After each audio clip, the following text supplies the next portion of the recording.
বিসমিল্লাহির রহমানির রহিম। আজকে হচ্ছে 6 September 2025। Bar council preliminary batch 2026-এর 55তম ক্লাস এবং দেওয়ানি কার্যবিধির ষষ্ঠ ক্লাস। তারিখ দেখে একটা ঘটনা মনে পড়লো যে 2013 সালের এই দিনে আমি আমার এমসিকিউ পরীক্ষা দেই বাংলাদেশ বার কাউন্সিলে। বুঝতে পারছেন? তখন মাস্টার্স এর ছাত্র ছিলাম, এলএলএম করতেছিলাম। 2013 সালের 6 সেপ্টেম্বর তিতুমির কলেজে আমার এমসিকিউ পরীক্ষা দেই আর কি। আর তখন রাতের বেলা রেজাল্ট দিত, তখন অনলাইনে প্রকাশ করতো না। তো যাই হোক, দেখেন, আজকে আমরা শুরু করতে যাচ্ছি দেওয়ানি কার্যবিধির 7 আদেশ থেকে। তো গতদিন এর আগের ক্লাসগুলোতে আমরা দেখেন আদেশগুলো একটু মনে করি। 1 আদেশে বলছিল মামলার পক্ষ, 2 আদেশে বলছিল গঠন, মামলার গঠন। 3 আদেশে বলছিল স্বীকৃত প্রতিনিধি বা উকিল নিয়োগ। 4 আদেশে আমরা পড়ছি মকদ্দমা দায়ের। আর 4 আদেশের সমান সমান সমান হলো 26 ধারা। 5 আদেশ আমরা পড়ি নাই। 6 আদেশে পড়ছি প্লিডিংস। প্লিডিংস অর্থ হলো আরজি এবং জবাব। তাহলে আরজি জবাবে কে সিগনেচার করবে, আরজি জবাব কে সত্যপাঠ সত্যাখ্যান করবে, আরজি জবাব কেমনে সংশোধন করবে, এই যাবতীয় বিধিবিধান আছে কোথায়? প্লিডিংসে। তো প্লিডিংস এর পরে আমরা আরজি বা লিখিত জবাব সম্পর্কে হালকা ধারণা পেলাম। এখন আজকে আমরা পড়বো হলো আদেশ 7। আদেশ 7-এর যে বিষয়বস্তু সেটা হলো আরজি। আরজি আরজি কে দাখিল করে? বাদী দাখিল করে। মানে একটা মামলা যিনি দায়ের করে তাকে বলে তো বাদী। আর বাদী যে জিনিসটা দাখিল করে মাধ্যমে মামলাটা দায়ের করে সেটাকে বলে আরজি বা প্লেইন্ট। দেখেন, তো আরজি অর্থ দেখেন, মিনিং অফ প্লেইন্ট। আরজি হলো, আন্ডারলাইন করেন, বাদীর প্লিডিংস, যেখানে বাদী তার দাবির বিবরণ উল্লেখ করে এবং যা দাখিলের মাধ্যমে মকদ্দমা দায়ের করা হয়। দেওয়ানি কার্যবিধির 26 ধারায় বলা হয়েছে প্রত্যেক দেওয়ানি মকদ্দমা আরজি দাখিলের মাধ্যমে বা নির্ধারিত হতে পারে এরকম অন্য কোনো পদ্ধতিতে দায়ের করতে হবে। বুঝছেন? তো এখন প্রথমে আমরা চলে আসি 7 আদেশের এক বিধি। 7 আদেশের এক বিধিতে আরজিতে যে সকল বিষয় উল্লেখ করতে হবে, particulars to be contained in plaint, মানে একটা আরজি যখন আহ বাদী দায়ের করে তখন ওই আরজিতে কি কি থাকতে হবে। তো তার আগে গতদিন আমরা 4 আদেশের ওখানে পড়ছিলাম যে আরজি তৈরি করতে কত কত আদেশ লাগবে, 6 আর 7। মনে আছে কিনা? গোল দিতে বলছিলাম। আর লিখিত জবাব তৈরি করতে লাগবে 6 আর 8। মানে আপনি যে জায়গায় যান না কেন লাগতে জায়গায় 6 রে, 6 আর 7 আর 6 আর 8। তো দেখেন, দেওয়ানি মকদ্দমা দায়ের করতে হলে প্রথমে যে ডকুমেন্টটি প্রস্তুত করতে হবে তা হলো আরজি। প্রত্যেকটি আরজি প্রস্তুত করতে হবে, আন্ডারলাইন করবেন, 6 ও 7 আদেশে বর্ণিত বিধানসমূহ প্রতিপালন করে। কত কত? 6 ও 7।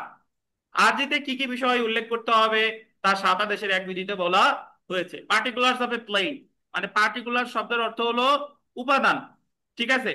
তো এখানে 9টা উপাদান আছে একটা আরজিতে, 9 প্রকারের উপাদান থাকতে হবে। এখন আরজির উপাদান কি, এখান থেকে এই সেম প্রশ্নটা লিখিততেও আসে যে আরজিতে কি কি উপাদান থাকে।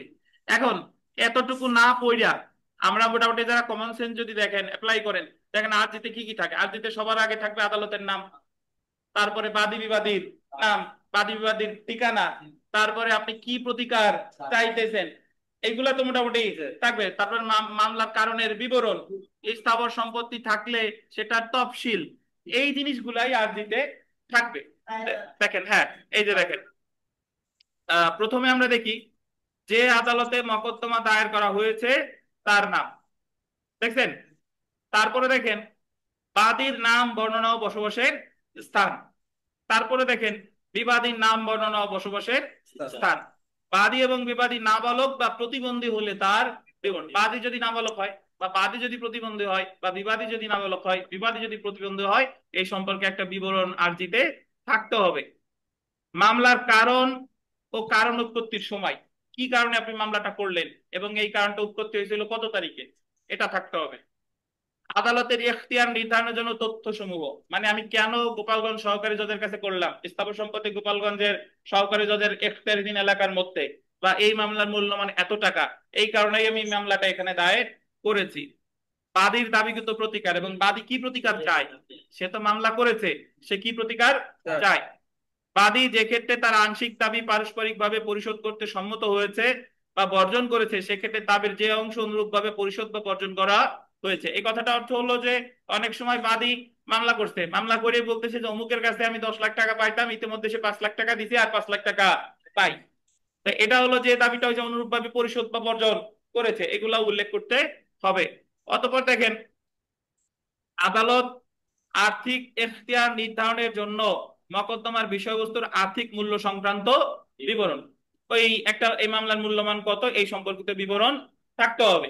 এখন সর্বশেষ যে 2025 সালে যে দেওয়ানি কার্যবিধি সংশোধনী এসেছে, সেখানে এখানে একটু সংশোধনী এসেছে। তো এখানে একটু লেখেন যে সর্বশেষ সংশোধনী 2025 অনুসারে, একটু লেখেন সর্বশেষ সংশোধনী 2025 অনুসারে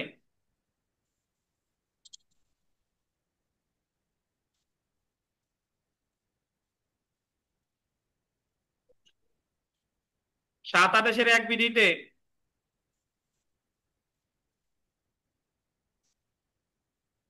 সাত আদেশের এক বিধিতে আরজিতে বাদী ও বিবাদীর বর্ণনার ক্ষেত্রে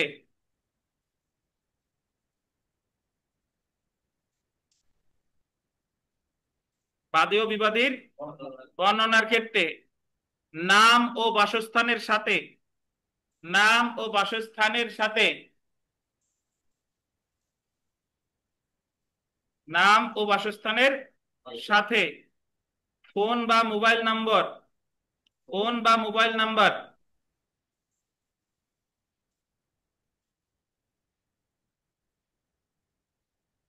কমা জাতীয় পরিচয়পত্র, ফোন ও মোবাইল নাম্বার, তারপরে কমা কমা দিয়ে, কমা এর মা দিয়ে না যেন কেউ, কমা জাতীয় পরিচয়পত্র এবং ইমেল ঠিকানা যদি থাকে, ইমেল ঠিকানা যদি থাকে এটা ব্র্যাকেটে দিবেন,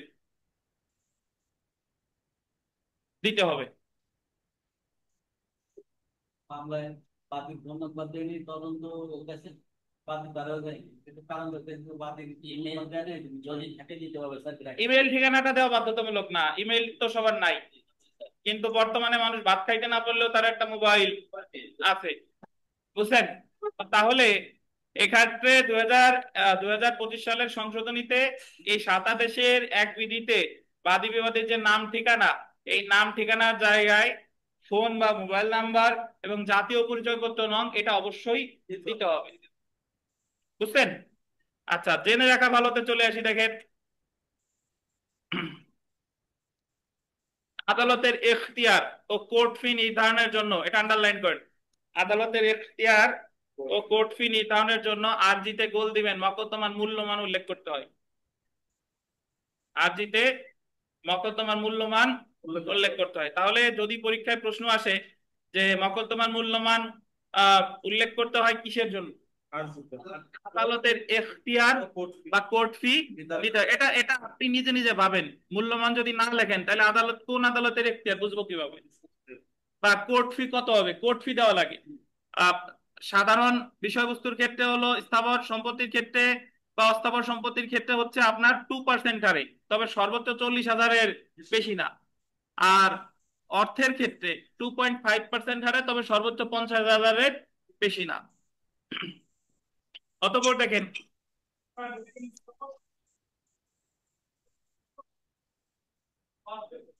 2.5%, জি। অর্থের মকদ্দমার ক্ষেত্রে আন্ডারলাইন করবেন, অর্থের মকদ্দমার ক্ষেত্রে আরজিতে দাবিকৃত অর্থের পরিমাণ যথাযথ, আন্ডারলাইন করেন, যথাযথ বা প্রিসাইজ অ্যামাউন্ট উল্লেখ করতে হবে। Precise amount, what is precise amount? ধরেন আপনি একজনের কাছে টাকা পাবেন, 5 লাখ টাকা পাবেন, তাহলে উল্লেখ করতে হবে তার কাছে 5 লাখ টাকা পাই, আনুমানিক 5 লাখ টাকা পাই, এটা লিখলে হবে না, বুঝতে পারছেন? জি। ক্ষতিপূরণের ক্ষেত্রে আনুমানিক লেখা যায়, আনুমানিক এত টাকা আমার ক্ষতিপূরণ হয়েছে, কিন্তু এটা তো অর্থের মামলা না, অর্থের মামলা হলো অর্থ আদায়ের মামলা। কারণ ব্যাংক সাধারণত অর্থ আদায়ের মামলাগুলো এনজিও গুলো করে, মাল্টিপারপাস ফার্ম করে বা ব্যাংক করছে, তো তখন ব্যাংক কিন্তু কখনো এইভাবে লিখবে না যে অমুকের কাছে আনুমানিক এত টাকা পাই, এ জায়গায় একটা প্রিসাইজ অ্যামাউন্ট লিখতে হবে। কিন্তু এই যে গোল দিবেন অমীমাংসিত অর্থের হিসাবের ক্ষেত্রে বা মধ্যবর্তী মুনাফার ক্ষেত্রে আনুমানিক অর্থ লিখতে হবে। মধ্যবর্তী মুনাফা মনে আছে কারো? যারা আছেন এখানে, তানবিন বলেন মধ্যবর্তী মুনাফা কাকে বলে?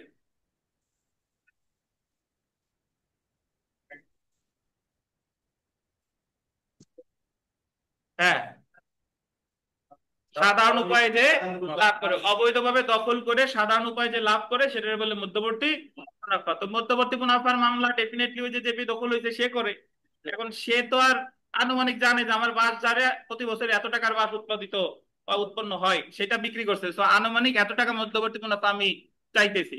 তো মধ্যবর্তী মুনাফার ক্ষেত্রে বা অমীমাংসিত অর্থের ক্ষেত্রে আনুমানিক লেখা যেতে পারে, কিন্তু অর্থের মামলার ক্ষেত্রে প্রিসাইজ অ্যামাউন্ট লিখতে হবে।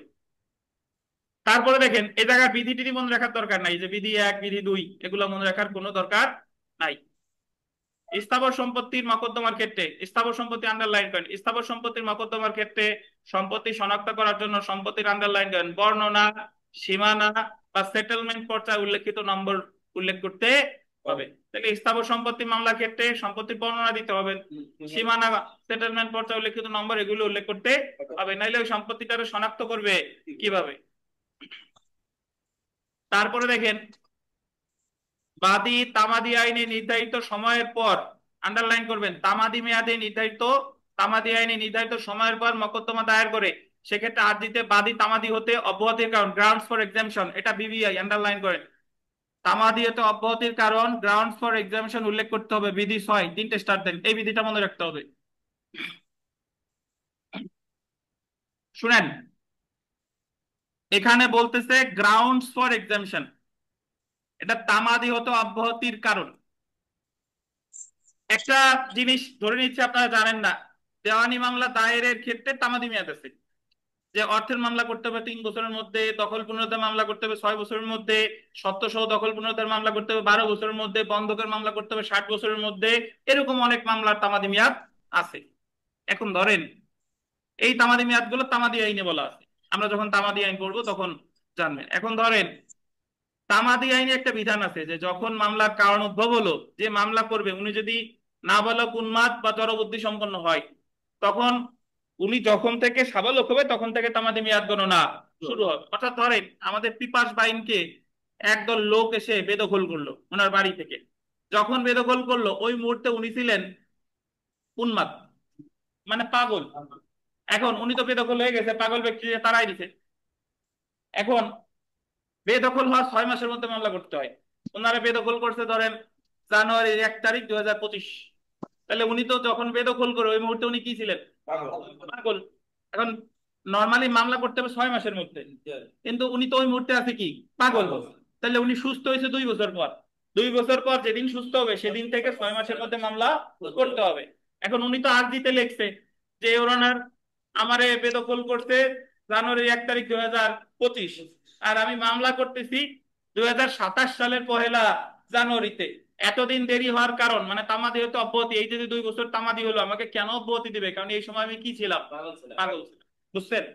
এটাই হলো তামাদি হতে অব্যাহতির কারণ। মানে কি কারণে মূল মামলা করতে দেরি হলো, এটা অবশ্যই ওখানে যৌক্তিক ব্যাখ্যা থাকতে হবে, এবং এটাকেই বলে গ্রাউন্ডস ফর এক্সামশন। ফৌজদারি মামলার ক্ষেত্রেও যে যেরকম বলে এজাহার করতে দেরি হয়েছে কে, স্থানীয়ভাবে আপস মীমাংসা করতে চাইছে বা এই সেই চিকিৎসাজনিত কারণে দেরি হইয়া গেছে। তো এই জায়গা হচ্ছে গ্রাউন্ডস ফর এক্সামশন কেন হলো, এই কারণে আপনার একটা মানে তামাদি হতে অব্যাহতি কেন দিবে তার একটা যৌক্তিক ব্যাখ্যা। আপনি তো ওখানে লিখবেন, এভিডেন্স তো পরের বিষয়, যদি আদালত ব্যাখ্যা দিতে বলে অবশ্যই এভিডেন্স তো দেখাইতে হবে। আপনার মুখের কথাই তো আর বিশ্বাস করবে না যে আপনি পাগল ছিলেন, অবশ্যই আপনার মেডিকেল সার্টিফিকেট থাকতে হবে। দেখেন, তাহলে প্রত্যেক আর্জিতে প্রতিকার সুনির্দিষ্টভাবে উল্লেখ করতে হবে, বাদী এমন প্রতিকার সাধারণভাবে বা বিকল্প আকারে প্রার্থনা করতে পারে। এখানে একটু আন্ডারলাইন করেন, সাধারণভাবে বা বিকল্পভাবে, সাধারণভাবে বা বিকল্পভাবে। এই কথাটার অর্থ আমরা যখন সুনির্দিষ্ট প্রতিকার আইন পড়বো তখন ভালো জানবো। সুনির্দিষ্ট প্রতিকার আইনের 37 ধারায় আছে যে সুনির্দিষ্ট কার্য সম্পাদনের বিকল্প হিসেবে চুক্তি রদ চাইতে পারে। মানে মামলা করছে কার্য সম্পাদনের, কিন্তু আমার আর দিতে চাওয়া হবে যদি কার্য সম্পাদন না দেওয়া যায় তাহলে আমার যেন একলে চুক্তি রদটা দেওয়া হয়। আপনি চাইছেন বিরিয়ানি, যে আমার বিরিয়ানি পরানো চাইছে, কিন্তু বিরিয়ানি যদি তুমি আমার খাওয়াইতে না পারো অ্যাটলিস্ট পোলাও খাওয়াইও, এটা হলো বিকল্প চাওয়া। বুঝছেন? তাহলে আরজিতে বাদী বিকল্প আকারেও প্রার্থনা করতে পারে যে আমি এটা চাইতেছি, এটা যদি না দেওয়া হয় অ্যাটলিস্ট ওটা যেন আমাকে দেওয়া হয়। তারপরে দেখেন, সাত আদেশের এক বিধি অনুসারে আরজিতে গোল দিবেন 9টি বিষয় উল্লেখ করতে হয়। কয়টা বিষয়? 9টায়। তো এজন্য যদি বলে যে আরজির উপাদান কয়টা? 9টা। বুঝছেন? তা আমরা এই যে যা যা পড়লাম এগুলোর সারাংশ কি? আরজির উপাদান 9টা, বা আদালতের নাম, বাদী বিবাদীর নাম ঠিকানা, আর 2025 সালের সংশোধনী অনুসারে বাদী বিবাদীর নাম ঠিকানার সাথে তার মোবাইল নাম্বার বা ফোন নম্বর, তার জাতীয় পরিচয়পত্র বা ইমেল আইডি যদি থাকে সেটা দিতে হবে। কি প্রতিকার চান, কেন চান, অর্থের মামলার ক্ষেত্রে সুনির্দিষ্ট হতে হবে, তবে মধ্যবর্তী মুনাফার ক্ষেত্রে আনুমানিকও হতে পারে। স্থাবর সম্পত্তির ক্ষেত্রে সম্পত্তির অবস্থান নিশ্চিত করার বর্ণনা দিতে হবে। আর গ্রাউন্ডস ফর এক্সামিশন আছে 7 আদেশের 6 বিধিতে, যে তামাদি হতে কেন অব্যাহতি পাবে। তো চলে আসেন বিধি 9, আরজি গ্রহণের প্রণালী। যে সকল দলিল বাদী আরজির সাথে পেশ করে আরজির উপর সেইগুলোর একটা তালিকা গুল দিবেন, সেগুলো একটা তালিকা লিখে বা আরজির সাথে সংযুক্ত আকারে দিতে হবে। আপনারা ওই ফিরিস্তি ফর্ম আছে না, কি কি কি কি কাগজপত্র দেন, সবকিছু একটা কাগজে লেখা থাকে ফিরিস্তি ফর্ম, যে অমুক এক ফর্দ তমুক এক ফর্দ, এই যে সেটা বলছে যে আরজির সাথে কি কি পেশ করে আরজির উপর সেইগুলো একটা তালিকা লিখে এবং আরজির সাথে বা আরজির সাথে সংযুক্ত করে দিতে হবে। আরজি গৃহীত হলে যতজন বিবাদী আছে গোল দিবেন সাদা কাগজে, সাদা কাগজে আরজির তত সংখ্যক নকল পেশ করবে। সাদা কাগজ মানে, যদি পরীক্ষায় এভাবে প্রশ্ন আসতে পারে যে আরজির সাথে আরজি যে নকলগুলা দিবে এগুলা কি কার্টিস পেপারে দিবে, সাদা কাগজে দিবে, নীল কাগজে দিবে, নাকি পরের যে কোনো একটা? অবশ্যই সাদা কাগজে, কারণ আইনে বলাই আছে সাদা কাগজ। বাদী আরজির সাথে যে তালিকা বা সংক্ষিপ্ত বিবৃতি নকল দাখিল করে তা আদালতের গোল দিবেন প্রধান কেরানি, chief ministerial officer of the court. প্রধান কেরানি পরীক্ষা পূর্বক সেগুলো সঠিক থাকলে সেগুলোতে স্বাক্ষর করবে। আদালতের প্রধান কেরানির আর এক নাম হচ্ছে সেরেস্তাদার। বুঝছেন? তো এখানে যে শব্দটা ব্যবহার করছে চিফ মিনিস্ট্রিয়াল অফিসার, আদালতের প্রধান কেরানি। তো তাহলে যদি বলে যে আরজি যে কাগজপত্র বিবৃতি এগুলো পরীক্ষা করবে কে? আদালতের প্রধান কেরানি, এবং তিনি সেইগুলাতে কি করবে? স্বাক্ষর করবে। বিগত বছরের প্রশ্নে চলে আসি, আমরা দেখেন যে নিম্ন বর্ণিত কোন বিষয়টি নির্ধারণের জন্য আরজিতে দেওয়ানি মামলার মূল্যমান দেখানো হয়? মূল্যমান কি? আদালতের এখতিয়ার, আদালতের এখতিয়ার। 4 নং প্রশ্নটা দেখেন সেলফ প্র্যাকটিসের, যে আদালতের এখতিয়ার ও কোর্ট ফি নির্ধারণ করার জন্য মকদ্দমার আরজিতে নিম্নলিখিত কোনটির বিবরণ উল্লেখ করতে হবে? মকদ্দমার বিষয়বস্তুর মূল্যমান। 5, 6 গুরুত্বপূর্ণ। 5 নম্বরটা যদি দেখি, অর্থ আদায়ের মকদ্দমায় বাদী মকদ্দমার আরজিতে উল্লেখ করবে দাবিকৃত যথাযথ পরিমাণ, প্রিসাইজ অ্যামাউন্ট। 6 নম্বর দেখেন, অর্থ আদায়ের মকদ্দমায় বাদী মকদ্দমার আরজিতেও নিম্নলিখিত কোন ক্ষেত্রে দাবিকৃত আনুমানিক অর্থ লিখতে পারে? আনুমানিক অর্থ লিখতে পারে অমীমাংসিত অর্থের ক্ষেত্রেও পারে, মধ্যবর্তী মুনাফার ক্ষেত্রেও পারে। 7 নম্বরটা গুরুত্বপূর্ণ, যদি বাদী তামাদি আইনে নির্ধারিত সময়ের পর মকদ্দমা দায়ের করে সেক্ষেত্রে আরজিতে বাদী নিম্নলিখিত কোন বিষয় উল্লেখ করবে? তামাদি হতে অব্যাহতির কারণ। এটার ইংরেজিতে কি বলে? Grounds for exemption, grounds for exemption. এরপরে 8 নং প্রশ্নটা গুরুত্বপূর্ণ, যে আরজিতে বাদী প্রত্যেকটি দাবি উল্লেখ করবে সুনির্দিষ্টভাবে, স্পেসিফিক্যালি, সাধারণভাবে, বিকল্পভাবে। উপরে কি বলেন? সবগুলো। সবগুলো। 9, 11, 11 নম্বরটা পড়ি, যে বাদী আরজির সাথে দলিলের যে তালিকা, আরজির যে কপি বা সংক্ষিপ্ত বিবৃতি দাখিল করে তা স্বাক্ষর করবে কে? এটা বিবিআই। এই প্রশ্ন বিবিআই, অনেকে বিচারক তাকাবেন, বাট এটার উত্তর হবে আদালতের প্রধান কেরানি।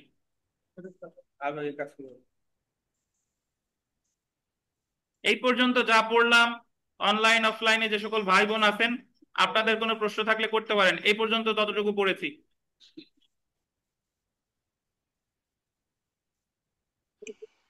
স্যার আসসালামু আলাইকুম। ওয়ালাইকুম আসসালাম। স্যার একটা ছোট প্রশ্ন করি কিন্তু শরম দিয়েন না।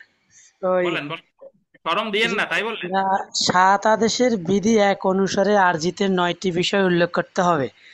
এই 9টি বিষয় হলো ওই যে উপরের ক থেকে ঝ পর্যন্ত, এই 9টা স্যার, না? জি জি জি। Thank you sir. আর আর কোনো প্রশ্ন আছে আপনাদের, বলেন।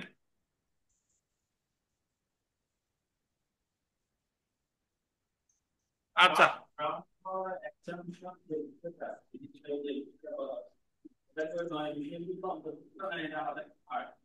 আলাদা, সাদা দেশের 6 বিধিতে আছে। আচ্ছা, আমরা চলে আসি আরজি ফেরত এবং আরজি নাকচ বা প্রত্যাখ্যান, return of claim and rejection of claim. Return of claim মানে হলো আরজি ফেরত, আর রিজেকশন অফ ক্লেইম মানে হলো আরজি নাকচ বা প্রত্যাখ্যান। তো এখানে একটা বিষয় দেখেন,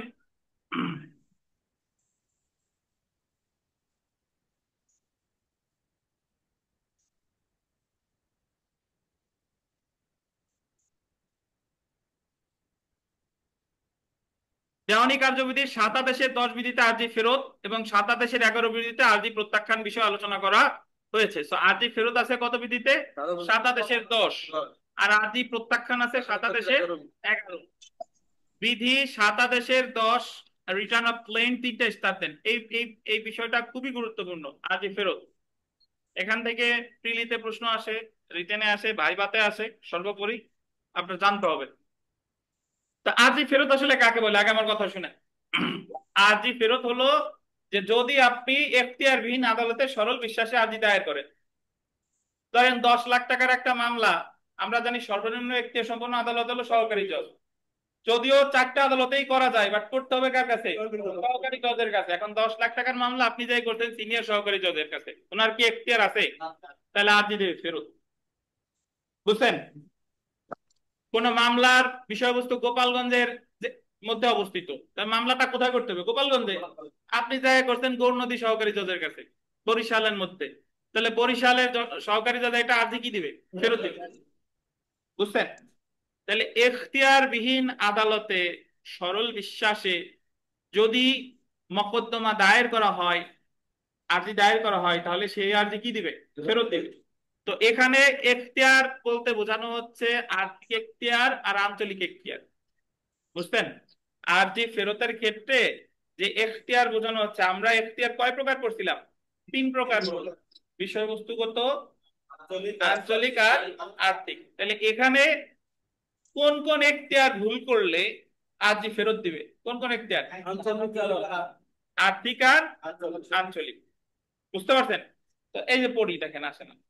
আরজি ফেরতের অর্থ, আরজি ফেরত অর্থ হলো গোল দিবেন এখতিয়ার বিহীন।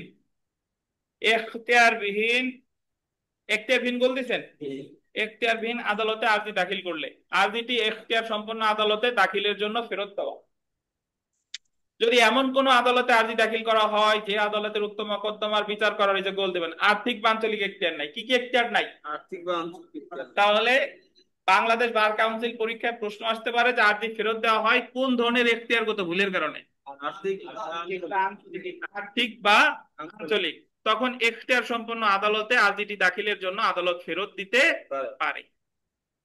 তো 7 আদেশের 10 বিধির 1 উপবিধিতে বলা হয়েছে মকদ্দমার গোল দিবেন যে কোনো পর্যায়ে, মকদ্দমার যে কোনো পর্যায়ে যে আদালতে মকদ্দমা দায়ের করা উচিত ছিল সেই আদালতে দাখিল করতে আর্জি ফেরত দিতে হবে। তো এখানে একটা বিষয় দেখেন, একটা মামলা 5 বছর চলতেছে, তারপরেও আর্জি ফেরত দিতে পারে। এখন আপনাদের কাছে মনে হইতে পারে যে 5 বছর ধরে চলতেছে, এখনো টের পাইলো না যে ওনার এখতিয়ার নাই। টের পায়, অনেক সময় দেরিতে টের পায়। কেমনে? আমি উদাহরণ দিই। ধরেন 5 বছর ওই মামলা অ্যাপিলেট, মানে ওই মামলা সাক্ষ্য গ্রহণ পর্যায়ে আছে, এমন সময় বাদী এসে আরজি সংশোধনের দরখাস্ত দিয়েছে। আরজি সংশোধনের দরখাস্ত, ধরেন ধরেন ওই মামলাটা চলতেছিল সহকারী জজের কাছে, মামলাটার মূল্যমান ছিল 14 লাখ টাকা। তো বাদী এসে আরজি সংশোধনের দরখাস্ত দিছে, মূল্যমান সংশোধনের, মামলার মূল্যমান হয়ে গেছে 16 লাখ টাকা।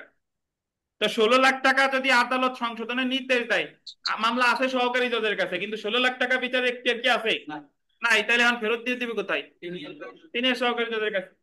তাহলে একটা মামলা যে কোনো পর্যায়ে আর্জি ফেরত দিতে পারে। আচ্ছা, এখন দেখেন আর্জি ফেরতের পদ্ধতি।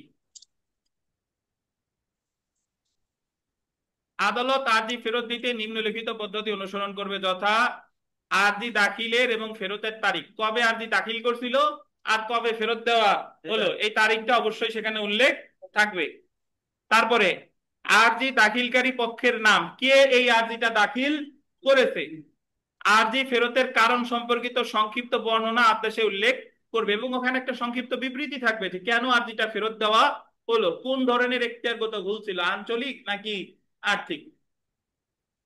যে ক্ষেত্রে আদালত দেখে যে মকদ্দমাটি বিচার করার কোনো আর্থিক এখতিয়ার আদালতের নেই, সেক্ষেত্রে আর্জিটি এখতিয়ারভুক্ত আদালতে দাখিলের জন্য আর্জি দাখিলকারী, আন্ডারলাইন করবেন, আর্জি দাখিলকারী আইনজীবীর নিকট ফেরত দেওয়া সঠিক পদক্ষেপ মর্মে গণ্য হবে।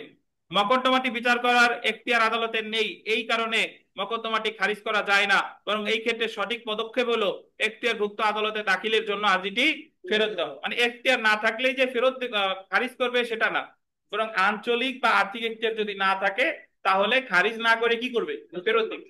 যেমন আদালত আর্জিতে উল্লেখিত মকদ্দমার মূল্যমান সংশোধনের আদেশ প্রদান করে, মূল্যমান, যে তুমি মামলার মূল্যমান সংশোধন করো। আর্জিতে মূল্যমান সংশোধনের পর মকদ্দমাটি আদালতের এখতিয়ারের বাইরে চলে যায়, যে উদাহরণ আমি মাত্র দিলাম, এই ক্ষেত্রে সঠিক সিদ্ধান্ত হলো আর্জি এখতিয়ারভুক্ত আদালতে দাখিলের জন্য ফেরত দেওয়া। তো আমরা এখানে একটা ব্যাখ্যা পড়ি বা উদাহরণ পড়ি, দেখেন। করিম কুষ্টিয়াতে, কবির যশোরে বাস করে।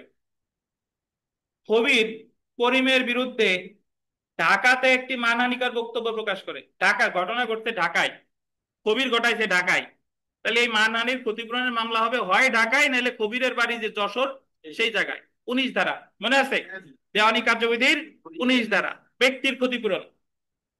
মানহানির জন্য সাধিত ক্ষতিপূরণ চেয়ে করিম কুষ্টিয়াতে মকদ্দমা করে, কিন্তু কুষ্টিয়াতে কি মকদ্দমা হবে? হবে না। ঘটনা ঘটছে ঢাকাতে, বিবাদীর বাড়ি যশোরে, কুষ্টিয়াতে মামলা করছে, আঞ্চলিক এখতিয়ার কি হয়েছে, ভুল হয়েছে।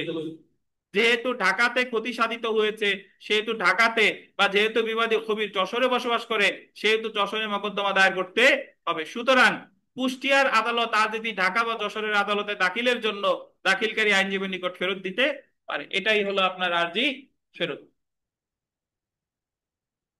এখন আমরা দেওয়ানি কার্যবিধিতে জানি যে অ্যাকশনই নেওয়া হোক না কেন তার বিরুদ্ধে মোটামুটি একটা প্রতিকার থাকে। তো আরজি ফেরতের বিরুদ্ধে প্রতিকার, এখানে আমরা চলে আসি। বাদী আরজিটি এখতিয়ার সম্পন্ন আদালতে পুনরায় দাখিল করতে পারে। মানে আরজি ফেরতের বিরুদ্ধে প্রথম প্রতিকার হলো যে একই বিষয়ে পুনরায় মামলা করা যায়। এখন এই মামলাটা আহ হলো ওই যে আরজি দিছিল সেই আরজিটা এমনি দাখিল করবেন। এখানে একটু ব্র্যাকেট একটা কথা লেখেন, এই যে বা বা আছে না, ব্র্যাকেট একটা কথা লেখেন যে এক্ষেত্রে এক্ষেত্রে প্রথম আদালতে ব্যয়িত, এক্ষেত্রে প্রথম আদালতে ব্যয়িত তামাদি মেয়াদ বাদ দেওয়া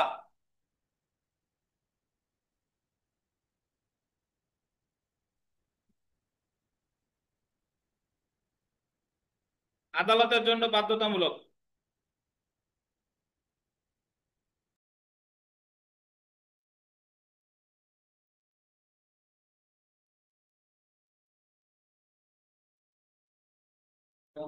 হুম,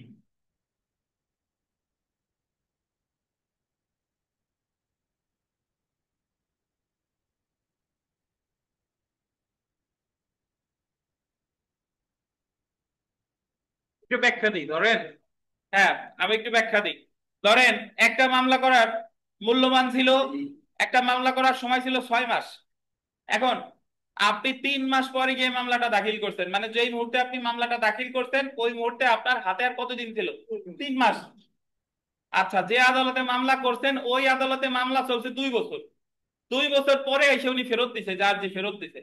তাহলে এখন তো আপনি নতুন আদালতে যে আর্জিটা করবেন, আপনার কি তামাদি মেয়াদ আছে? যখন করতেছিলেন তখন তো 3 মাস ছিল, কিন্তু প্রথম আদালতে ব্যয় হয়ে গেছে 2 বছর। তাহলে এখন কি আর সময় আছে? তার সময় না থাকলেও এই যে প্রথম আদালতে যে দুই দুই বছর সময় ব্যয় হলো, এটা তামাদি থেকে বাদ দেওয়া বাধ্যতামূলক। তামাদি আইনের 14 ধারা পড়ার সময় জানবো। তো আরজি তো দ্বিতীয় আদালতে যখন মামলা করব ধরে নেওয়া হবে আমার হাতে সময় আছে কতদিন? 3 মাস। বুঝছেন? তাহলে আরজি ফেরতের ক্ষেত্রে প্রথম আদালতে যে সময়টা ব্যয় হয়েছে সেটা বাদ দেওয়া আদালতের জন্য বাধ্যতা, এই হচ্ছে কথা। বা এটা একটা প্রতিকার। বা আরজি ফেরত আদেশের বিরুদ্ধে আপিল দায়ের করতে পারে। আন্ডারলাইন করেন, আপিল দায়ের করতে পারে। কারণ দেওয়ানি কার্যবিধির 43 আদেশের এক বিধি অনুযায়ী আরজি ফেরতের সিদ্ধান্ত একটা আপিলযোগ্য আদেশ। এই যে আমরা প্রথম আপিলযোগ্য আদেশ পেলাম, বুঝছেন? তো এক জায়গায় লিখে রাখবেন, আমরা মোট আপিলযোগ্য আদেশ 43 আদেশে আছে 45টা, সরি 25টা। তো তার মধ্যে এই পেলাম 7 আদেশের 10 বিধিতে আরজি ফেরত দিলে এটা একটা আপিলযোগ্য আদেশ।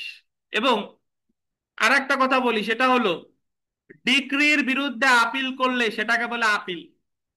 আর আদেশের বিরুদ্ধে আপিল করলে সেটাকে বলে মিসেলিনিয়াস আপিল, মিস আপিল বলে সংক্ষেপে। মিসেলিনিয়াস আপিল বা বিবিধ আপিল।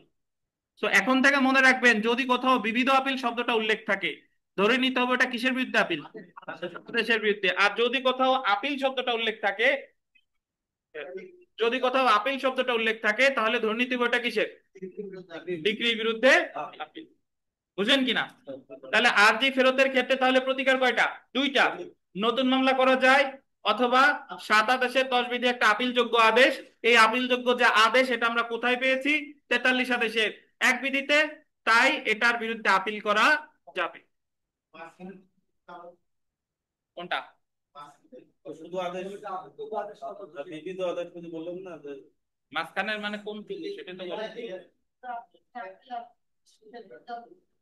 আচ্ছা, ডিক্রি দেয় একটা মামলা চূড়ান্ত নিষ্পত্তি হয়ে গেলে ডিক্রির বিরুদ্ধে যখন আপিল করে, ডিক্রির বিরুদ্ধে আপিল করে 96 ধারার বিরুদ্ধে, ওই আপিলটাকে শুধু আপিল বলে।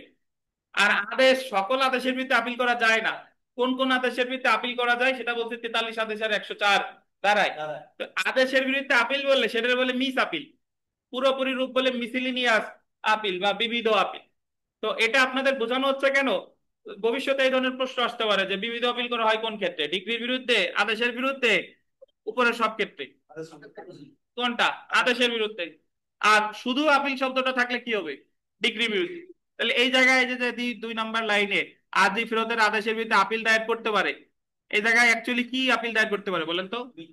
মিস আপিল দায়ের করতে পারে।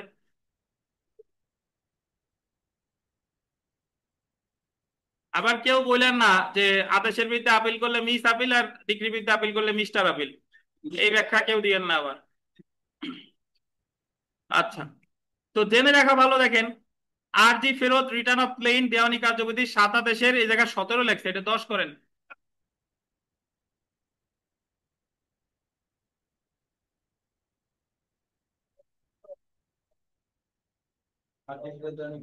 সাত আদেশের 10 বিধি।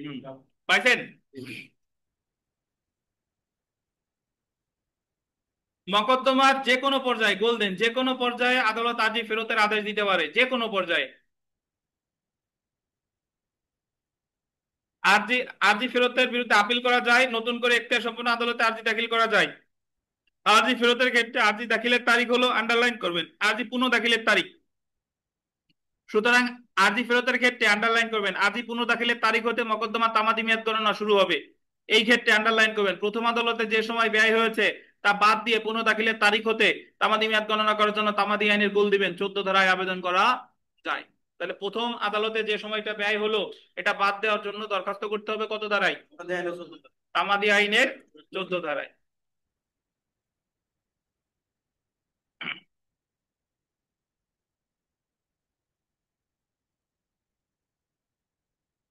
তো আজই আমরা মোটামুটি অনেক কথা বললাম। আজই ফেরত দেয় এখতিয়ারবিহীন আদালতে আর্জি দাখিল করলে। এই এখতিয়ারবিহীন, এই এখতিয়ারটা হতে পারে আর্থিক এখতিয়ার অথবা আঞ্চলিক এখতিয়ার। আর আর্জি ফেরত যে কোনো পর্যায়ে দিতে পারে। আর্জি ফেরতের বিরুদ্ধে প্রতিকার হলো ওই আর্জিটা এখতিয়ার সম্পন্ন আদালতে পুনরায় দাখিল করা বা নতুন মামলা দায়ের করা, অথবা 7 আদেশের 10 বিধি একটা আপিলযোগ্য আদেশ, এই কারণে এর বিরুদ্ধে কি করা? আপিল করা। এ হলো কথা। তো বিগত বছরের প্রশ্ন দেখেন। আচ্ছা, এখানে আরেকটা কথা লিখে রাখেন যে ফৌজদারি কার্যবিধির ফৌজদারি কার্যবিধির 201 ধারায়, ফৌজদারি কার্যবিধির 201 ধারায় নালিশ ফেরত সম্পর্কে আলোচনা করছে। নালিশ ফেরত।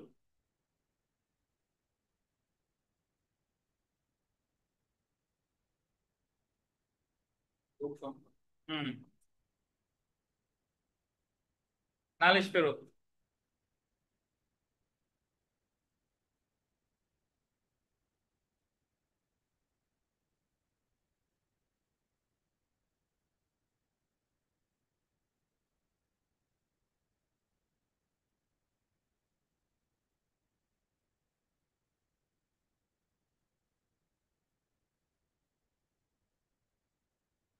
ভাই নালিশ ফেরত কাকে বলে? ফৌজদারি মামলা ধরেন এক আমলি আদালতে না করে আর এক আমলি আদালতে দিছে, তাহলে কি দিবে? নালিশ ফেরত দিবে। এটা আছে 201-এ। তো আমরা বিগত বছরের প্রশ্ন আসি, দেওয়ানি মামলার আর্জির ভুল, দেওয়ানি মামলার আর্জি ভুল আদালতে দাখিল করার পরিণাম কি? আর্জি ফেরত। ভুল আদালতে দেওয়ানি মামলা দায়েরের ফল কি? আর্জি ফেরত। তাহলে যদি আপনাকে বলে যে আর্জি ফেরত দেয় কয়টা কারণে, আর্জি ফেরত দেয় একটা কারণে, এখতিয়ারবিহীন আদালতে। এই এখতিয়ারবিহীনটা আর্থিক এখতিয়ারের কারণে হতে পারে, আঞ্চলিক এখতিয়ারের কারণে হতে পারে, কারণ কিন্তু একটা, এখতিয়ারবিহীন আদালতে। বুঝছেন? তাহলে এই লিজন অধিকারী, আর্জি ফেরত কাকে বলে বলেন?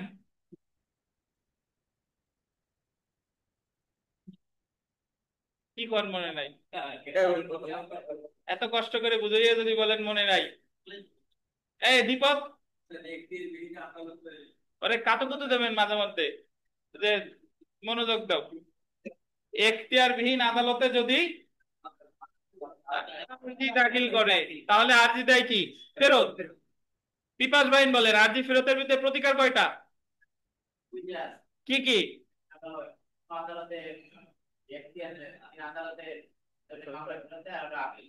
আর হলো আপিল করা যায়। এই আপিলটারে কি আপিল বলে? মিস আপিল বলে। আমাদের 5 মিনিটের বিরতি, টি ব্রেক, একটু এদিক সেদিক ঘোরাফেরা করেন, শাকিল চা খাও।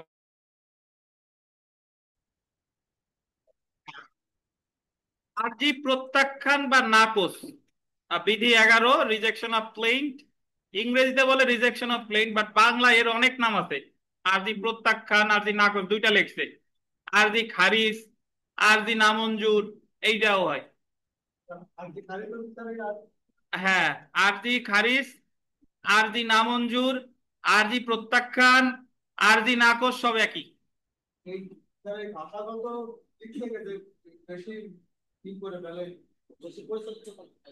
আচ্ছা, তো তাহলে এখানে যে বিষয়টা মনে রাখবেন, ভাষাগত দিক নিয়ে টেনশনের কিছু নাই। বাংলায় যাই লেখুক না কেন, ওই এই প্রশ্ন ধরেন লিখছে আর্জি প্রত্যাখ্যান, আর্জি নাকচ, যাই লেখুক, আপনি চলে যাবেন সেম প্রশ্নের ইংলিশ ভার্সনে, ওই জায়গা ইংলিশ টার্ম লেখা আছে যে এটা কি হবে। তো রিজেকশন অফ প্লেইন্ট। তো আরজি নাকচটা আসলে কি, একটু ব্যাখ্যা যদি দেই এইভাবে, যে ধরেন আরজি ফেরতের ক্ষেত্রে কোন কোন এখতিয়ার ভুল হয়েছে? আরজি ফেরতের ক্ষেত্রে বিষয়বস্তুগত, সরি, আর্থিক এখতিয়ার কি, আঞ্চলিক নাকি? তাহলে আমরা এখতিয়ার পড়ছিলাম মোট কয় প্রকার? 3 প্রকার। তাহলে বিষয়বস্তুগত এখতিয়ার যদি ভুল করে মামলা করেন, আরজি দাখিল করেন, তাহলে আরজি করবে নাকচ। বিষয়বস্তুগত এখতিয়ার মানে কি? মানে আপনি দেওয়ানি মামলাই করেন নাই, তাহলে কি আরজি কি করে দিবে?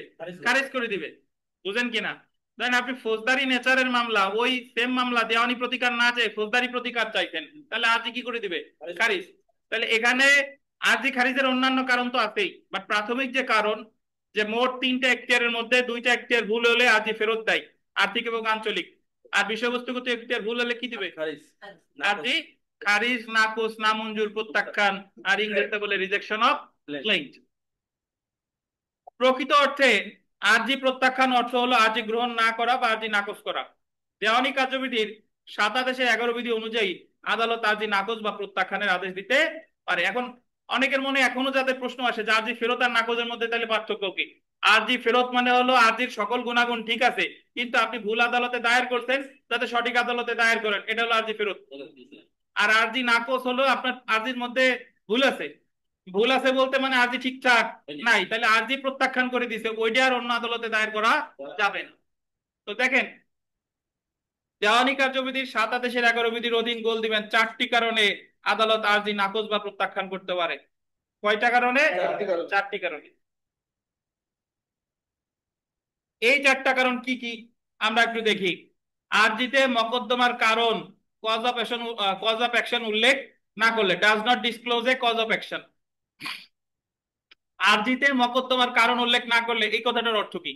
আপনি মামলা করছেন কিন্তু কি কারণে মামলা করছেন এটা ওর ভিতরে নাই, অথবা যে কারণে মামলা করছেন ওই কারণের সাথে আপনার কোনো সংশ্লিষ্টতা নাই, এটা হলো কজ অফ অ্যাকশন উল্লেখ না থাকলে। কিভাবে ধরেন, দিনেশ তো আসে নাই আজকে, একজন একজন একটা ছেলে এসে, 18 বছরের একটা ছেলে এসে বলতেছে যে সে হচ্ছে দিনেশের পুত্র, এই মর্মে দিনেশের আহ দিনেশ ধরেন মারা গেছে, এই মর্মে দিনেশের সয় সম্পত্তি দাবি করতেছে। যে বলতেছে যে আমি দিনেশ যখন ড্রাইভিং করতো, রাজু নামে গাড়ি চালাইতো, তখন আমার মারে বিয়ে করছিল। তো এখন ওই ছেলে বাটোয়ারার মামলা করছে যাতে সম্পত্তির ভাগ পায়। এখন দিনেশের যে দীপ বালা বা তার মা অন্যান্য করলে তুই ওই ছেলের ডিএনএ এর সাথে দিনেশের ডিএনএ টেস্ট করছে, এবং ডিএনএ রিপোর্টে আসলো যে ওই ছেলের ডিএনএ এর সাথে দিনেশের ডিএনএ এর কোনো মিল নাই। তাহলে সে তো দিনেশের কি না, ছেলে না। তাহলে কি বাটোয়ারার মামলার লোকাস স্ট্যান্ডি বলে তার মামলা করার অধিকার কি তার আছে? নাই। তাহলে এই মামলা তার কি নাই, কজ অফ অ্যাকশন নাই। এই ক্ষেত্রে তার আর্জি কি করে দিবে? খারিজ করে দিবে। বুঝছেন? তাহলে যদি আরজিতে কজ অফ অ্যাকশন না থাকে তাহলে আরজি কি? খারিজ। তারপর এটা দেখেন, আরজিতে দাবিকৃত আন্ডারলাইন করবেন প্রতিকারের মূল্য কম উল্লেখ করা হলে। এখানে প্রতিকারের মূল্য মানে হলো মূল্যমান কম। মামলার মূল্যমান একটা বাড়ি আপনার বেদখল করছে, বাড়ি মূল্য 50 লাখ টাকা, কোর্ট ফি কম দিবেন বললে লেখছেন 20 লাখ। তাহলে প্রতিকারের মূল্য কম উল্লেখ করা হলে এবং আদালতের নির্দেশ অনুযায়ী বাদী নির্দিষ্ট সময়ের মধ্যে উহা সংশোধন করতে ব্যর্থ হলে, আদালত এখানে একটা সময় দেয়, এই সময়টা হলো 21 দিন। যদি কেউ মূল্যমান কম দেখায়, তখন আদালত তারে বলবে যে তুমি 21 দিনের মধ্যে মূল্যমান ঠিক করে দাও। 21 দিনের মধ্যে যদি ঠিক না করে তাহলে আর্জি খারিজ। 3 নাম্বার দেখেন, আন্ডারলাইন করবেন অপর্যাপ্ত স্ট্যাম্প পেপারে লিখলে। অপর্যাপ্ত স্ট্যাম্প পেপার মানে হলো কোর্ট ফি কম দিলে, কোর্ট ফি কম দিলে আদালত কর্তৃক নির্ধারিত সময়ের মধ্যে বাদী প্রয়োজনীয় স্ট্যাম্প পেপার সরবরাহ করতে ব্যর্থ হলে। এটার অর্থ হলো কোর্ট ফি কম দিচ্ছেন, আদালত সাথে সাথে আর্জি খারিজ করতেছেন, আপনার সময় দিবে অন্যদিকে 21 দিন, এই 21 দিনের মধ্যেও যদি সংশোধন করতে না পারেন আর্জি খারিজ। তাহলে কজ অফ অ্যাকশন না থাকলে খারিজ, মূল্যমান কম দেখাইলে খারিজ, কোর্ট ফি কম দিলে খারিজ। 4 নাম্বার দেখেন, মকদ্দমাটি গোল দিবেন আইন দ্বারা বারিত হলে। আইন দ্বারা বারিত,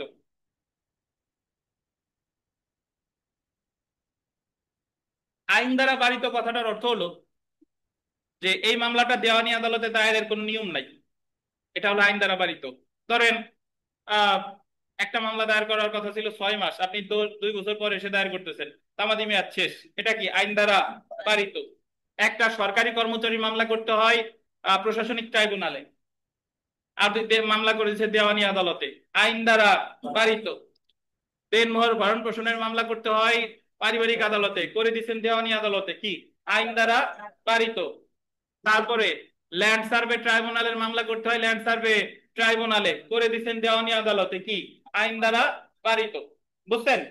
তাহলে যদি আইন দ্বারা বারিত হয় সেক্ষেত্রেও আর্জি খারিজ করতে পারে। এই যে দেখেন, আইন দ্বারা বারিত এর একটি উদাহরণ হলো মকদ্দমাটা যদি তামাদি দ্বারা বারিত হয় তাহলে আদালত আর্জি প্রত্যাখ্যান করতে পারে। নরমালি অনেকে আমরা আইন দ্বারা বারিত বলতে বুঝি তামাদি দ্বারা বারিত, বাট আইন দ্বারা বারিতর মধ্যে যতগুলো গ্রাউন্ড আছে তার মধ্যে একটা হলো তামাদি। বুঝছেন? তাহলে 4টা কারণে আর্জি খারিজ হতে পারে। এখন এই 4টার মধ্যে ক আর ঘ, প্রথমটা আর শেষটা, এই ক্ষেত্রে সরাসরি আর্জি খারিজ করতে পারে, কোনো সময় দিবে না। আর খ আর গ এর ক্ষেত্রে সরাসরি আর্জি খারিজ করবে না, আপনারে কি দিবে, সময় দিবে। বুঝেন কিনা? তাহলে যদি পরীক্ষায় প্রশ্ন আসে যে সরাসরি আর্জি খারিজ করতে পারে কোন কোন ক্ষেত্রে, কজ অফ অ্যাকশন না থাকলে রাইট দ্বারা বাড়িতে হলে, আর সময় দিবে কোন কোন ক্ষেত্রে, মূল্যবান কম লিখলে বা অন্তর্গত কোশ্চেন পেপার দিলে।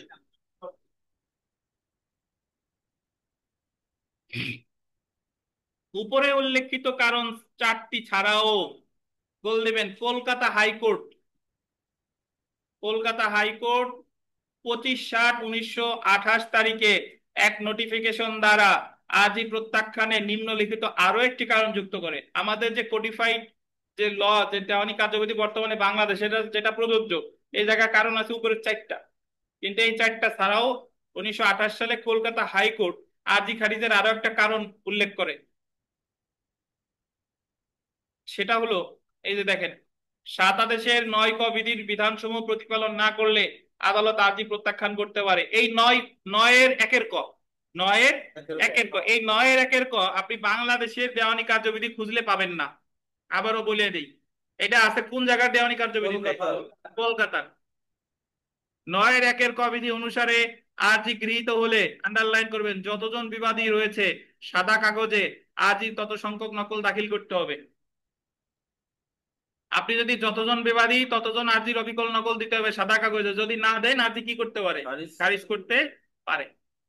অন্যদিকে 4 আদেশের 1 বিধির অধীনে বলা হয়েছে যতজন বিবাদী থাকবে ততগুলো আর্জির অবিকল নকল অনুরূপ সকল বিবাদীর উপর সমন জারির জন্য দাখিল করতে হবে। সুতরাং আর্জির সাথে প্রত্যেক বিবাদীর জন্য সমন ও আর্জির কপি না দিলে আদালত প্রয়োজনীয় সমন ও আর্জির কপি সরবরাহ করার জন্য সময় অনধিক গোল দিবেন, 21 দিন নির্ধারণ করে দিবে। সমনের কপি না দিলেও সাথে সাথে খারিজ করবে না, কতদিন সময় দিবে? 21 দিন। 21 দিনের মধ্যে যদি না দেন তাহলে কি করবে? খারিজ করবে। আদালত কর্তৃক নির্ধারিত সময়ের মধ্যে বাদী প্রয়োজনীয় সমন ও আর্জির কপি সরবরাহ করতে ব্যর্থ হলে আদালত আর্জি প্রত্যাখ্যান করতে পারে।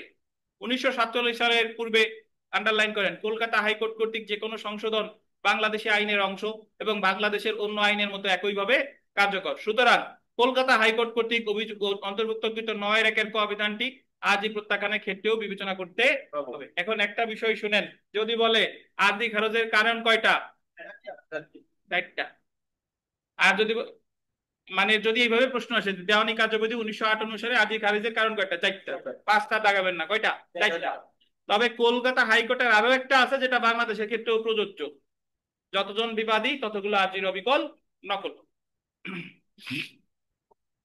তারপরে দেখেন, উপরে উল্লেখিত কারণে আদালত গোল দিবেন নিজ উদ্যোগে বা বিবাদী পক্ষ আর্জি প্রত্যাখ্যানের আবেদন করলে আদালত আর্জিটি প্রত্যাখ্যানের আদেশ দিতে পারে। তাহলে আর্জি প্রত্যাখ্যানের আদেশ দিতে পারে কোন কোন ক্ষেত্রে? আদালত নিজ উদ্যোগেও পারে বা বিবাদী পক্ষ আর্জি প্রত্যাখ্যানের আবেদন করলে। বুঝছেন? তো এখন যে ব্যাপারটা বললাম যে 21 দিন সময় দিবে কোন কোন ক্ষেত্রে? 2, 3, 5, 2, 3, 5। ওই যে মূল্যমান এলো 2, অপরাধ স্ট্যাম্প পেপার 3, আর 5 হলো যতজন বিবাদী ততজন আর্জি নকল। এই 3টা ক্ষেত্রে হলো 21 দিন সময় দিবে। আর বাকি 2টা ক্ষেত্রে কজ অফ অ্যাকশন না থাকলে 1 আর 4, সরাসরি কজ অফ অ্যাকশন না থাকলে বা তামাদি দ্বারা মানে আইন দ্বারা বাড়িতে হলে এক্ষেত্রে সরাসরিও খারিজ করতে পারে। বুঝছেন? আচ্ছা, আর্জি প্রত্যাখ্যানের পূর্বে আর্জি সংশোধন করার সুযোগ দেওয়া, আর আর্জিতে মকদ্দমার মূল্যমান কম দেখালে বা অপর্যাপ্ত স্ট্যাম্প পেপারে আর্জি লিখলে বা আর্জির সাথে প্রত্যেক বিবাদের জন্য সমন ও আর্জির কপি না দিলে আদালত সরাসরি আর্জি প্রত্যাখ্যানের আদেশ দিবে না, বরং উক্ত ত্রুটি সংশোধন করতে অর্থাৎ মূল্যমান সংশোধন করতে বা প্রয়োজনীয় স্ট্যাম্প কাগজ সংগ্রহ করতে, প্রয়োজনীয় সমন ও আর্জি কপি সংগ্রহ করতে সরবরাহ করতে 21 দিনের সময় দিবে। তাহলে এই যে মূল্যমান কম দেখাইলে হলো খ, অপর্যাপ্ত স্ট্যাম্প পেপার হলো গ, আর যতজন বিবাদী ততজন আর্জির নকল এটা হলো 5 নাম্বার বা উমন। উক্ত সময়ের মধ্যে বাদী আর্জি সংশোধন করতে ব্যর্থ হলে শুধুমাত্র সেই ক্ষেত্রে আদালত আর্জি প্রত্যাখ্যানের আদেশ দিবে। কিন্তু আর্জিতে মকদ্দমার এই যে আন্ডারলাইন করেন, কারণ উল্লেখ না থাকলে বা মকদ্দমাটি আইন দ্বারা বারিত হলে আদালত আর্জি সংশোধনের সুযোগ না দিয়ে সরাসরি প্রত্যাখ্যান করতে পারে। সরাসরি প্রত্যাখ্যান করতে পারে, কিন্তু সরাসরি প্রত্যাখ্যান করতে কিন্তু বাধ্য না। বুঝেন? একটা ব্যাখ্যা পড়ি, দেখেন যে ব্যাখ্যাটা মাত্র পড়লাম, যে বাদী সম্পত্তি বন্টন এবং পৃথক দখলের জন্য মকদ্দমা দায়ের করে। আরজিতে বাদী অভিযোগ করে সে বিবাদীর দ্বিতীয় স্ত্রীর পক্ষের কন্যা। বাদী বলতেছে যে সে বিবাদীর দ্বিতীয় স্ত্রীর পক্ষের কন্যা এবং এই কারণে বিবাদীর সম্পত্তিতে তার অংশ আছে। একটু আগে দিনেশের যে উদাহরণ দিলাম, এই মামলায় ডিএনএ টেস্ট করলে দেখানো হয় যে বিবাদী বাদীর পিতা না, মানে ওই মেয়েটা যার বিরুদ্ধে যার সন্তান দাবি করতেছে ওই মেয়ে সেই লোকের সন্তান না। সুতরাং বাদী বিবাদীর সম্পত্তি পাওয়ার অধিকারী না এবং তার মামলা করার কোনো কারণও নেই। আদালত সিদ্ধান্ত প্রদান করে যে মকদ্দমা দায়েরের কোনো কারণ বাদীর ছিল না। এই কারণে ৭ আদেশের ১১ বিধির ক অনুচ্ছেদ অনুসারে আর্জিটি প্রত্যাখ্যান করে দেয়।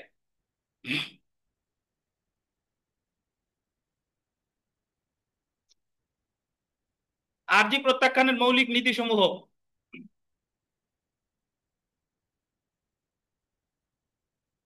আর্জি প্রত্যাখ্যানের ক্ষেত্রে আদালত শুধুমাত্র বাদীর আর্জি, আন্ডারলাইন করেন, শুধুমাত্র বাদীর আর্জি এবং তার দাখিলকৃত দলিল সমূহ বিবেচনা করবে।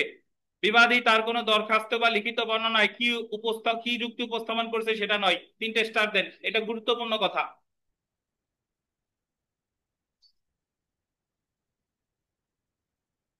একটু শুনেন। আর্জি খারিজ করবে বাদী আর্জির সাথে আর্জির ত্রুটি আছে কিনা সেটাই দেখা। বিবাদী এসে কি বললো না না বললো, বিবাদীর কোনো কাগজপত্র দেখাইলো না না দেখাইলো, এটার উপর ভিত্তি করে আর্জি খারিজ করবে না। ধরেন বিবাদী অনেক কাগজপত্র দেখাইছে কিন্তু আর্জিতে কোনো ত্রুটি নাই, তাহলে আর্জি খারিজ কিন্তু করবে না। তো আর্জি খারিজ করবে তার কি আর্জির কি ভুল ত্রুটি আছে কিনা সেটাই দেখে। বিবাদী এসে কি বললো না না বললো এটা কিন্তু কোনো কিছু যায় আসে না। তারপরেরটা দেখেন, আইন এবং ঘটনার মিশ্রিত প্রশ্নের ভিত্তিতে আর্জি প্রত্যাখ্যান করা যায় না। এটা লিখিত প্রশ্ন, দেখেন claim cannot be rejected on mixed question of law and fact। আইন এবং ঘটনার মিশ্র প্রশ্ন আসলে কি? আইন এবং ঘটনার মিশ্র প্রশ্ন হলো এরকম যে এক পক্ষ দাবি করতেছে, বিবাদী এসে বলতেছে যে ইওর অনার এই মামলায় তার কজ অফ অ্যাকশন নাই, আর বাদী দাবি করতেছে যে এই মামলায় তার কজ অফ অ্যাকশন আছে। এখন বাদী বলতেছে যে ইওর অনার এই মামলায় আমার কজ অফ অ্যাকশন আছে কি নাই এটা তো আমি প্রমাণ করব সাক্ষ্য দিয়ে। আপনি তো এই মুহূর্তে এটা দেখে তো প্রমাণ বোঝা যাবে না। সো এখানে এক্ষেত্রে আর্জি খারিজ করা যাবে না। আর সাক্ষ্য প্রমাণ দিয়ে যখন মামলা করে তখন তো সেটা আর্জি খারিজ হয় না, সেটা তো প্রকৃতপক্ষে এমনিতেই নিষ্পত্তি হয়ে যাবে।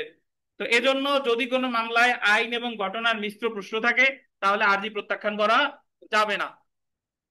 তারপরে দেখেন রেস সাব জুডিকাটা নীতিটি ঘটনা। সাব জুডিকাটা কিছু আছে নাকি? লিখবেন যে জুডিকাটা, সাব কেটে দেন, রেস জুডিকাটা হবে। হ্যাঁ,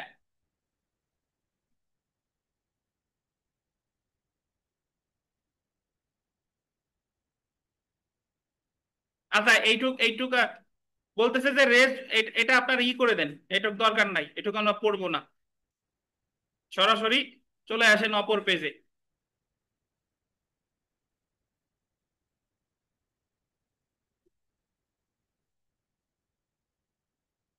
জেনে রাখার আগ পর্যন্ত, জেনে রাখা ভালো, আগ পর্যন্ত পড়ার দরকার নাই। জেনে রাখা ভালো, আগ পর্যন্ত কেটে দেন। জেনে রাখার প্রথম 2 পয়েন্টও পড়ার দরকার নাই। 3 নাম্বার পয়েন্টটা দেখেন,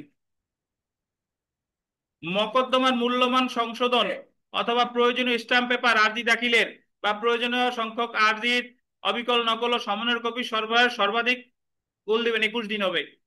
কয়দিন?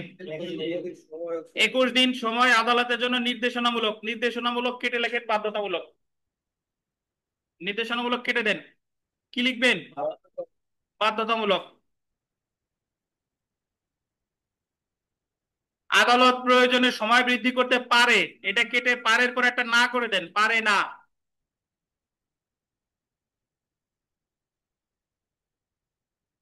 জি আসসালামু আলাইকুম। হ্যাঁ ওয়ালাইকুম আসসালাম। দেখেন এখানে একটা ভুল ব্যাখ্যা দেওয়া আছে, সেটা হলো বলতেছে যে আপনি মকদ্দমার মূল্যমান কম দেখাইছেন, 21 দিন সময় দিছে, এখন 21 দিন সময় পার হয়ে গেছে, আবার সময় চাইলে দিবে কিনা, এটা হলো কথা। আবার সময় চাইলে দিবে না। কেন দিবে না? এই জায়গার ইংলিশটা পড়ি, দেখেন এই জায়গা মূল যে আইন, provided that the time fixed by the court for the correction of the valuation or supplying of the requisite stamp paper shall not, এই শ্যাল নট শব্দ বলতেন, শ্যাল নট এক্সিড 21 ডেজ। যেখানে শাল শব্দটা আছে সেখানে আদালত ওইটা করতে বাধ্য। এই জায়গা বলছে যে 21 দিনের বেশি সময় বাড়াতে পারবে না। যদি এই জায়গা মে নট শব্দটা থাকতো তাহলে সময় বাড়াতে পারতো। বুঝতে পারছেন? তো তাহলে এই আরজি খারিজের ক্ষেত্রে যে 21 দিন, এই 21 দিন ফিক্সড, এখানে আদালত বাড়াতে পারবে না। তবে পরেরটা দেখেন, 6 আদেশের 17 বিধির অধীন প্লিডিংস বা আরজি বা লিখিত জবাব সংশোধনের সময় আদালত যে সময় নির্ধারণ করে দেয় বা নির্ধারণ করে না দিলে 14 দিন, এই 14 দিন কিন্তু বাড়াইতে পারে। ওই যে কতদিন পড়ছি না, প্লিডিং সংশোধন 6-18 বলছে আরজি, 6-18 বলছে প্লিডিং সংশোধনের সময় আদালত নির্ধারিত সময় অথবা 14 দিন। তাহলে ধরেন আদালত 30 দিন সময়ের মধ্যে কেউ সংশোধন করতে পারে নাই, আবার এসে আবেদন করলে আদালত বাড়াইতে পারে। অন্যদিকে 7 আদেশের 11 বিধির অধীন সংশোধনের সময় কতদিন? 21 দিন। বুঝেন নাই বোধহয়, কে বুঝেন নাই বলেন দিই।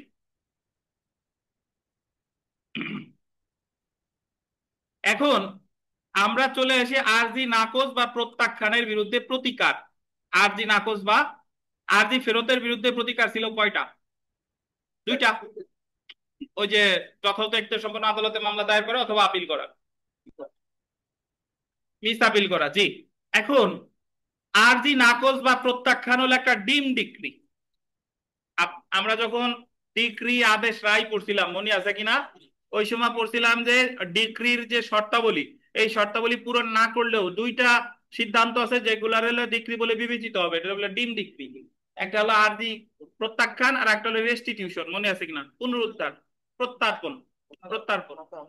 তো আরজি নাকচ বা প্রত্যাখ্যানের বিরুদ্ধে প্রতিকার দেখেন, 7 আদেশের 13 বিধির অধীন পুনরায় একই কারণে নতুন আরজি দাখিল করতে পারে। মানে আরজি যদি খারিজ করে তাহলে একই কারণে আবার নতুন মামলা করা যাবে। ব্র্যাকেটে একটু লেখেন, যদি তামাদি মেয়াদ থাকে।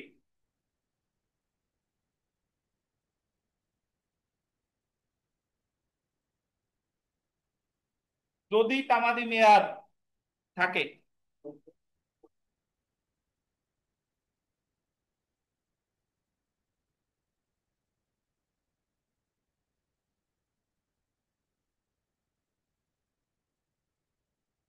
ভাই যদি তামাদি মেয়াদ থাকে এই কথাটার অর্থ হলো আপনার আরজি খারিজ করে দিছে। ধরেন আপনার মামলার যখন আপনি আরজিটা দায়ের করছিলেন তখন আপনার হাতে 3 মাস সময় ছিল, তো আরজি খারিজ করছে যে 2 বছর পর। এখন আপনার তো যখন খারিজ করছে তখন কি আর তামাদি মেয়াদ আছে? নাই।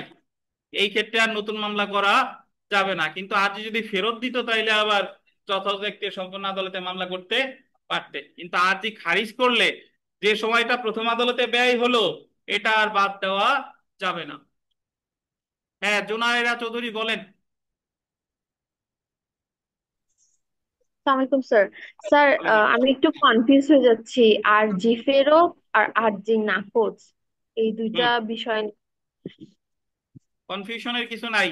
আপনি যথাযথ এখতিয়ার সম্পন্ন আদালতে আপনার আর্জির সবকিছু ঠিক আছে, কজ অফ অ্যাকশন ঠিক আছে, মূল্যমান ঠিক আছে, স্ট্যাম্প কোর্ট ফি ঠিক আছে, আইন দ্বারা পারিতও না, সব কিছু ঠিক আছে। কিন্তু আপনি মামলা দায়েরের কথা যে আদালতে সেই জায়গা না করে আরেক জায়গা করছেন, তাইলে দিবে হলো আরজি ফেরত। আর আরজি খারিজ হলো আপনি ঠিক জায়গায় আরজিটা দায়ের করছেন কিন্তু আরজিতে ত্রুটি আছে, হয় ওই জায়গা কোর্ট ফি ঠিক মতো দেন নাই, বা স্টাম্প ওই মূল্যমান কম দেখাইছেন, বা কজ অফ অ্যাকশন নাই, এইগুলা। বুঝছেন? তাহলে এক জায়গায় হচ্ছে যে সব কিছু ঠিক আছে কিন্তু ভুল জায়গায় দায়ের করছি, আর এক জায়গায় হলো ঠিক জায়গায় দায়ের করছি কিন্তু ভিতরে ত্রুটি আছে, এটা হলো আরজি খারিজ। তো তাহলে আরজি খারিজের ক্ষেত্রে 7 আদেশের 13 বিধির অধীন পুনরায় একই কারণে আরজি দাখিল করতে পারে, কারণ 7 আদেশের 13 বিধিতে বলা হয়েছে উল্লেখিত কোনো কারণে আরজি প্রত্যাখ্যান উক্ত একই কারণে নতুন আরজি দাখিল করতে বাদীকে বারিত করবে না। তারপরে দেখেন, যেহেতু দেওয়ানি কার্যবিধির 2-2 ধারা অনুযায়ী আরজি প্রত্যাখ্যান বা নাকচ আদেশ একটি ডিক্রি, তাই এর বিরুদ্ধে আপিল করা যায়। ব্র্যাকেটে লেখেন 96 ধারা অনুসারে। 96 ধারা আপিল করতে হবে, 96 ধারা। ডিগ্রির বিরুদ্ধে যত আপিল আছে সব 96 ধারা। তাহলে আরজি প্রত্যাখ্যান বা নাকচের সিদ্ধান্তের বিরুদ্ধে আপিল করা যায়, এবং এই আপিলটা কিন্তু বিবিধ আপিল না। এই আপিলটা কি আপিল?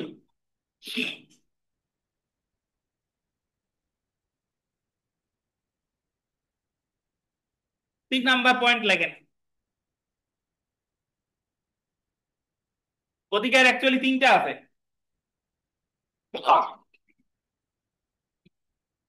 লেখেন দেওয়ানি কার্যবিধির 149 ধারায় দেওয়ানি কার্যবিধির 149 ধারায়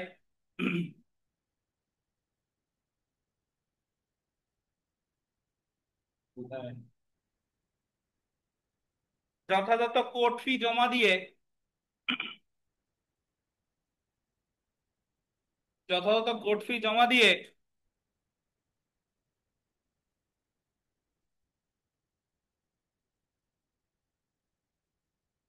মকদ্দমাটি পুনরুজ্জীবিত করার আবেদন করা যায়।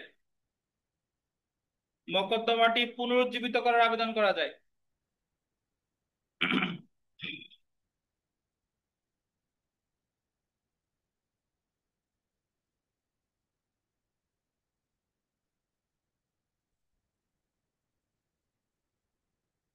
দেওয়ানি কার্যবিধির 149 ধারায় যথাযথ কোর্ট ফি জমা দিয়ে মকদ্দমাটি পুনরুজ্জীবিত করার আবেদন করা যায়। এটা একটু বুঝেন। বিষয়টা হলো যে আমরা আরজি যখন উচ্চ আদালতের নজির আছে, এইভাবে চিন্তা করেন যে আপনি একটা আরজি দাখিল করছেন, আরজিতে কোর্ট ফি দেওয়া উচিত ছিল 50,000 টাকা, আপনি দিচ্ছেন 20,000 টাকা। তাহলে আপনার সময় দিবে কতদিন? 21 দিন। 21 দিনের মধ্যেও আপনি এই বাকি টাকাটা কোর্ট ফিটা দেন নাই, তাহলে আপনার আর্জি কি করে দিবে? খারিজ করে দিবে। এখন আর্জি যদি খারিজ করে দেয় তাহলে আমাদের প্রতিকার কয়টা? 2টা। নতুন মামলা করা যায় বা আপিল করা যায়। ধরেন আপনি আপিল করছেন, আপিল করে এই ক্ষেত্রে তেমন লাভ নাই, কারণ যদিও আপিল করা যায় কিন্তু আপিল আদালত সিদ্ধান্ত দিবে যে তোমার কোর্ট ফি দিতে হবে। বুঝতে পারছেন? তো এই ক্ষেত্রে আপিল করে তেমন কোনো প্রতিকার পাওয়া যাবে না, যদি কম কোর্ট ফি বা মকদ্দমার মূল্যমান কম দেখানোর কারণে আর্জি খারিজ করে। তাহলে সেই ক্ষেত্রে সংযুক্ত পক্ষ আপিল না কইরা ওনার যেটা করা উচিত সেটা হলো ওই যে আদালত খারিজ করছিল সেই আদালতে 149 ধারার দরখাস্ত দেওয়া, যে আমি যে কোর্ট ফি বাকি আছে সেটা দিয়ে দিচ্ছি, আমার মামলা কি করা হোক, পুনর্জীবিত করা হোক। বুঝছেন? তাহলে আরজি খারিজ করতেছে 7 আদেশের 11 বিধিতে, বাট আরজি খারিজের বিরুদ্ধে প্রতিকার আছে কয়টা? 3টা। নতুন মামলা করা যায়, সর্বদা করা যায় না যদি তামাদি মেয়াদ থাকে, আপিল করা যায়। আর একটা হচ্ছে কি, অথবা 149 ধারায় কোর্ট ফি জমা দিয়ে পুনরুজ্জীবিত করার আবেদন করা যায়।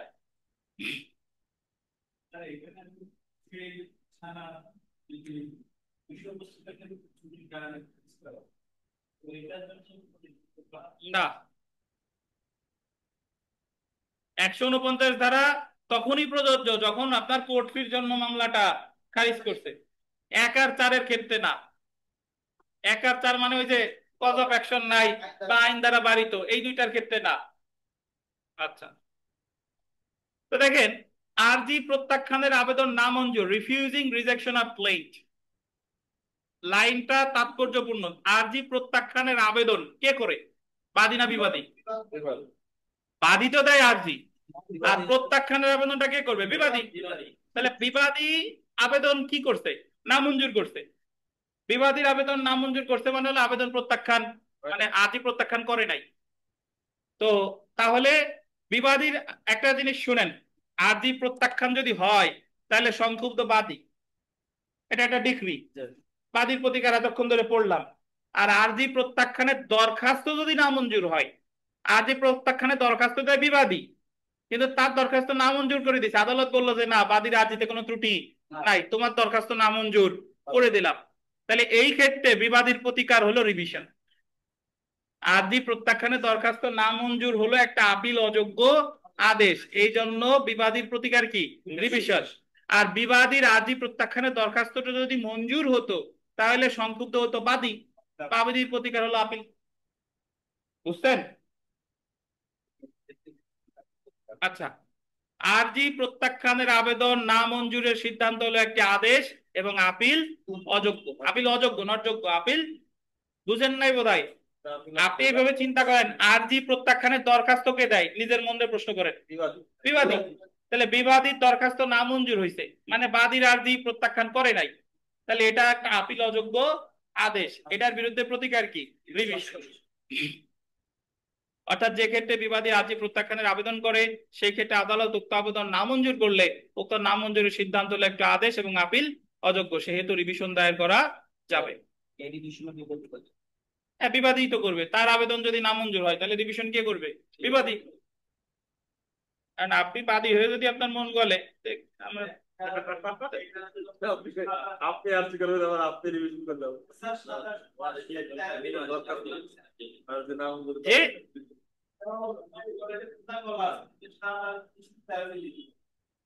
কোনটা বিবাদের আর যেখানে যে প্রত্যাখ্যান বিষয়টা, এটা রিভিশন করার কথাটা না আপনি কোথাও বলা নাই। কোথাও বলা নাই মানে হলো যে আদেশটা আপিল অযোগ্য সেই জায়গায় রিভিশন করা যায়। ওটা স্পেসিফিক ধরেন বলা আছে যে আপনি অমুক অমুক অমুক মাংস খাইতে পারবেন না, তার মানে যা যা নিষেধ করে নাই সেইগুলো কি খাওয়া যাবে, কিন্তু বলে নাই যে কি কি কি কি কি কি খাওয়া যাবে। বুঝছেন? তাহলে বিষয়টা হলো যে অমুক অমুক অমুকটা করা যাবে না, তার মানে ওই জায়গায় যা যা বলছে যাবে না, বাদ বাকি সবকিছু কি করা যাবে।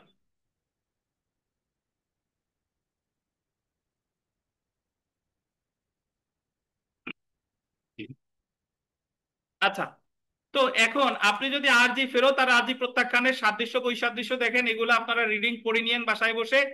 আরজি খারিজ আর আরজি ফেরতের পার্থক্য আসে, আমি যদি এইভাবে বলি যে আরজি ফেরত দেয় 27 10, আরজি খারিজ করে 27 11। আরজি ফেরত দেয় একটা কারণে আর আরজি খারিজ করে 4টা কারণে। আরজি ফেরত দেয় এখতিয়ারবিহীন আদালতে মামলা দায়ের করলে, আর আরজি খারিজ করে কজ অফ অ্যাকশন না থাকলে, কোর্ট ফি কম দিলে, মূল্যমান কম দেখালে, আইন দ্বারা পারিত হলে, যতগুলো বিবাদী ততগুলো সমন না দিলে, নাকি? তারপরে আরজি ফেরতটা ইংরেজিতে বলে রিটার্ন অফ ক্লেইম, আরজি খারিজে ইংরেজিতে বলে রিজেকশন অফ ক্লেইম। আরজি ফেরতের ক্ষেত্রে নতুন মামলা করা যায়, বিবিধ আপিল করা যায়। আর আরজি ফেরত হলো একটা আদেশ, আপিলযোগ্য আদেশ, কিন্তু আরজি খারিজ হলো একটা ডিক্রি। এর বিরুদ্ধে নতুন মামলা করা যায় যদি তামাদি মেয়াদ থাকে, 93 ধারায় আপিল করা যায়। আর আরজি খারিজ হলো একটা ডিক্রি। এই তো কথা, এগুলাই।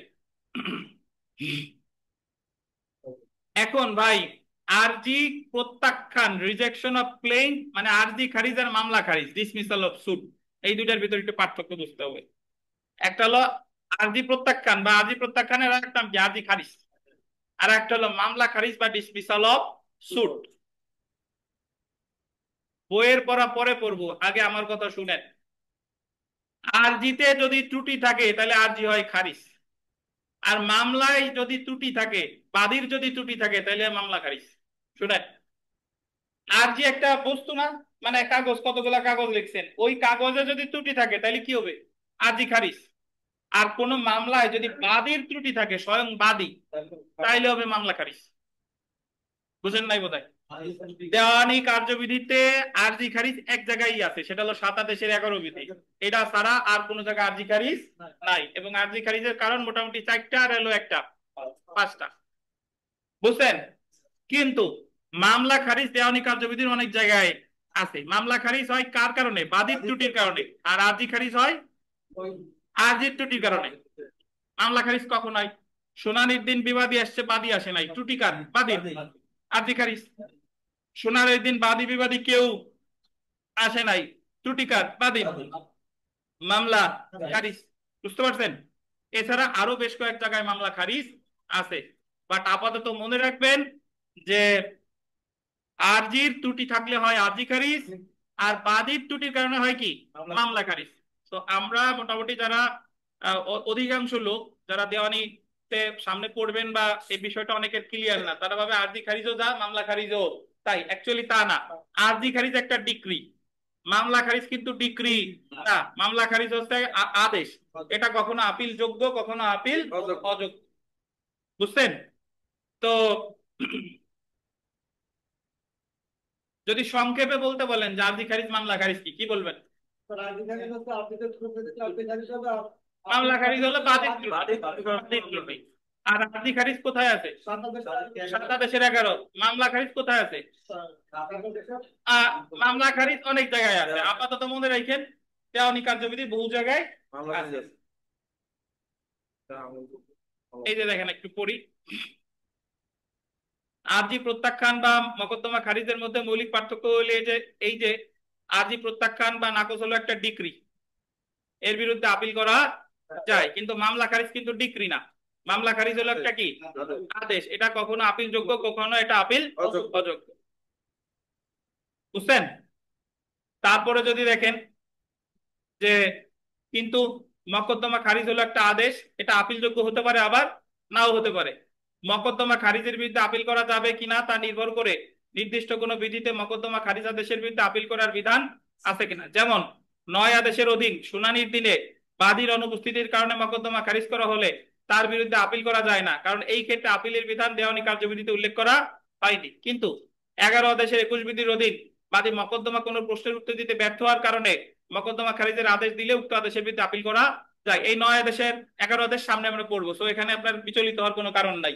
আপনি এখানে জাস্ট এতটুকু মনে রাখেন যে মকদ্দমা খারিজ একটা আদেশ, এর বিরুদ্ধে আপিল করা যায় আবার করা যায় না, কিন্তু আরজি খারিজের ক্ষেত্রে সর্বদাই আপিল করা যায়। আরজি খারিজ একটা ডিক্রি, মকদ্দমা খারিজ একটা কি আদেশ।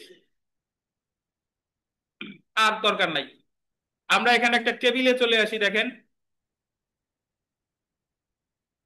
6 আদেশের 17 বিধিতে কি আছে? প্লিডিং সংশোধন একটা আদেশ, এটা মঞ্জুর হোক বা না মঞ্জুর হোক, প্রতিকার কি লিভিশন।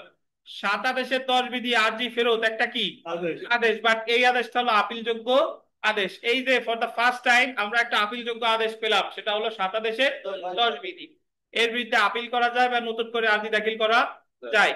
7 আদেশের 11 বিধি আরজি প্রত্যাখ্যান, এটা একটা কি ডিক্রি, এবং এটা হচ্ছে কি আপিলযোগ্য, আপিল বা নতুন করে আরজি দাখিল করা যাবে। বুঝছেন? তো দেওয়ানি কার্যবিধি পড়তে গিয়ে আপনার যে সমস্যাটা হবে সেটা হলো এইভাবে মনে হইতে পারে যে কত আপিল যোগ্য আদেশ, কত আপিল অযোগ্য আদেশ, বুঝবো কিভাবে কোন জায়গায় আপিল হবে কোন জায়গায় আপিল হবে না। তো এই চিন্তা মনের মধ্যে ঢুকাবেন না। আপিল যোগ্য আদেশ হাতে গোনা কয়েকটা, এই যে 7 এর 10, এটা কি আপিল যোগ্য আদেশ। আর অন্যান্য সকল আদেশ এতক্ষণ পর্যন্ত আমরা যা পাইছি প্রথম ক্লাস থেকে আজকে পর্যন্ত, এই সব অন্যান্য আদেশের বিরুদ্ধে কিন্তু আপিল করা যায় না, শুধু 7 আদেশের 10 বিধিতেই আপিল করা যায়। তো বিগত বছরের প্রশ্ন দেখেন,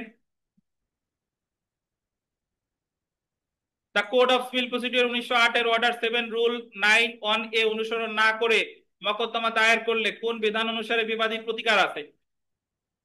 বিবাদীর বলতেন বিবাদী রুল অন রুল 9(1)A, এখানে যেটা আছে যে যতজন বাদী যতজন বিবাদী ততগুলো আরজির অবিকল নকল। সেই নকল যদি না দেন তাহলে বিবাদী আবেদন করবে আরজি খারিজের, আর আরজি খারিজের আবেদন কততে করে? 7 আদেশের 11-তে। বুঝছেন? 2 নম্বর প্রশ্নটা দেখেন, the code of civil procedure 1908 এর অর্ডার 7 রুল 11 অনুসারে কয়টি কারণে আরজি প্রত্যাখ্যান করা যায়? কয়টা? 4টা কারণে। এই জায়গা 5টা দাগাবেন না, আমাদের আছে কয়টা? 4টা। হ্যাঁ। 3 নাম্বারটা দেখেন, কোন ক্ষেত্রে বাদী পক্ষকে ত্রুটি সংশোধনের সুযোগ না দিয়ে আরজি প্রত্যাখ্যান করা যায় না? ত্রুটি সংশোধনের সুযোগ না দিয়ে আরজি প্রত্যাখ্যান করা যায় না। 3টা ক্ষেত্রে না? ত্রুটি সংশোধনের সুযোগ না দিয়ে প্রত্যাখ্যান করা যায় না মানে কি? অবশ্যই ত্রুটি সংশোধনের সুযোগ দিতে হবে। ত্রুটি সংশোধনের সুযোগ দিবে ওই যে 2, 3, 5, আর 1 আর 4 তো ত্রুটি সংশোধনের সুযোগ নাও দিতে পারে। তাহলে আমরা একটু পড়ি দেখেন, তাহলে আমরা খুঁজবো যে 2, 3, 5 এর মধ্যে কি আছে। প্রার্থিত প্রতিকারের মূল্য কম করা হলে, আরজিতে মামলার কারণ উল্লেখ না থাকলে, মামলার আরজির কার্টিস পেপারে উপস্থিত না করলে, আরজির সাথে প্রত্যেক বিবাদীর জন্য সমন ও আরজির কপি না দিলে। তো এখানে যেটা বলছে দেখেন, এই প্রশ্ন অনুসারে উত্তর হয় ক, গ আর ঘ, 3টা। কিন্তু যদি প্রশ্নের লাস্টের নাটা না থাকতো যে কোন ক্ষেত্রে ত্রুটি সংশোধনের সুযোগ না দিয়ে প্রত্যাখ্যান করা যায়, তাহলে উত্তর হতো খ। বুঝেন কিনা? না প্রশ্নে যদি না না থাকতো তাহলে উত্তর হতো খ। আর প্রশ্নে যেহেতু না আছে তাহলে এই ক্ষেত্রে উত্তর হয় ক, গ, ঘ। তো এই উত্তর বাংলাদেশ বার কাউন্সিলই ভালো জানে অন্য জায়গা কোনটা কাউন্ট করবে, বাট অ্যাকচুয়ালি প্রশ্ন কি আছে, ভুল আছে। এরকম প্রশ্ন দুই একটা আপনারা সব সময় পাবেন। 4 নাম্বার প্রশ্নটা দেখেন, আরজিতে মামলার কারণ উল্লেখ না করলে কি হবে? আরজি নাকচ। দেওয়ানি মামলায় আরজি প্রত্যাখ্যাত হলে তার বিরুদ্ধে কি প্রতিকার আছে? আরজি প্রত্যাখ্যাত হলে, রিভিশন কেন, আরজি প্রত্যাখ্যাত হলে, কি প্রত্যাখ্যাত মানে আরজি খারিজ একটা কি ডিগ্রি, প্রতিকার কি বিল। বুঝছেন? তো এই জায়গা বাদ বাকি যে প্রশ্ন আছে এগুলো পড়ে ফেলবেন। সেলফ প্র্যাকটিসের 4 নাম্বারটা দেখেন, আদালত মকদ্দমাটি এখতিয়ার সম্পন্ন আদালতে দায়েরের জন্য ফেরত পাঠাতে পারে কখন? পাইছেন? সেলফ প্র্যাকটিসের 4, মকদ্দমা যে কোনো পর্যায়ে। 5, 6, 7 গুরুত্বপূর্ণ।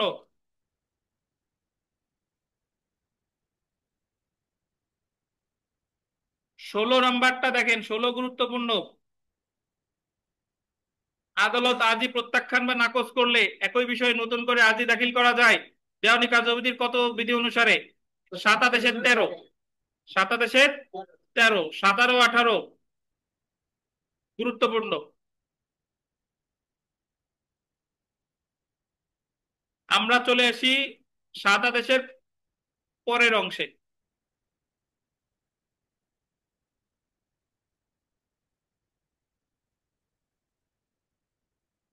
বাদী কর্তৃক আর্জির সাথে নথিপত্র উত্থাপন, production of documents with plaint by plaintiff. বাদী আর্জির সাথে কি কি কাগজপত্র দাখিল করবে তা 14 থেকে 17 বিধি পর্যন্ত আলোচনা করা হয়েছে। প্রথমে আমরা চলে আসি 14 বিধি, আমি একটু ভেঙে দিই। দেখেন, বাদী আর্জির সাথে কি কি কাগজপত্র, মানে বাদী যে কাগজপত্রগুলোর উপর নির্ভর করে মামলা করে সেই কাগজপত্রগুলো আর্জির সাথেই দিতে হবে ফিরিস্তি আকারে, এটা বলছে 14 বিধি। আর যে সকল কাগজপত্র বাদীর কাছে নাই কিন্তু জানে যে অমুক কাগজপত্র অমুক অমুক অমুকের কাছে আছে, কার কার কাছে এটা জানাই দিবে, এটা হলো 7 আদেশের 15 বিধি।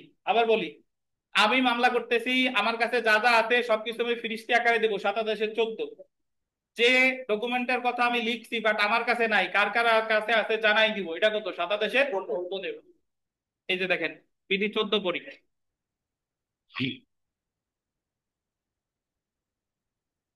বাদী যেসব দলিলের উপর ভিত্তি করে মকদ্দমা দায়ের করে তা দাখিলকরণ, ব্র্যাকেটে লেখেন ফিরিস্তি, ফিরিস্তি ফর্ম।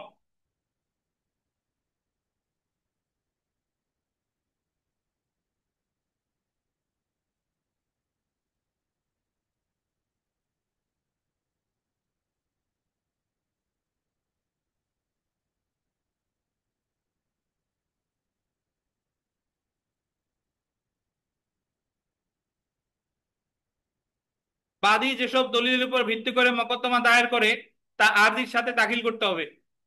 বিধিগত 14।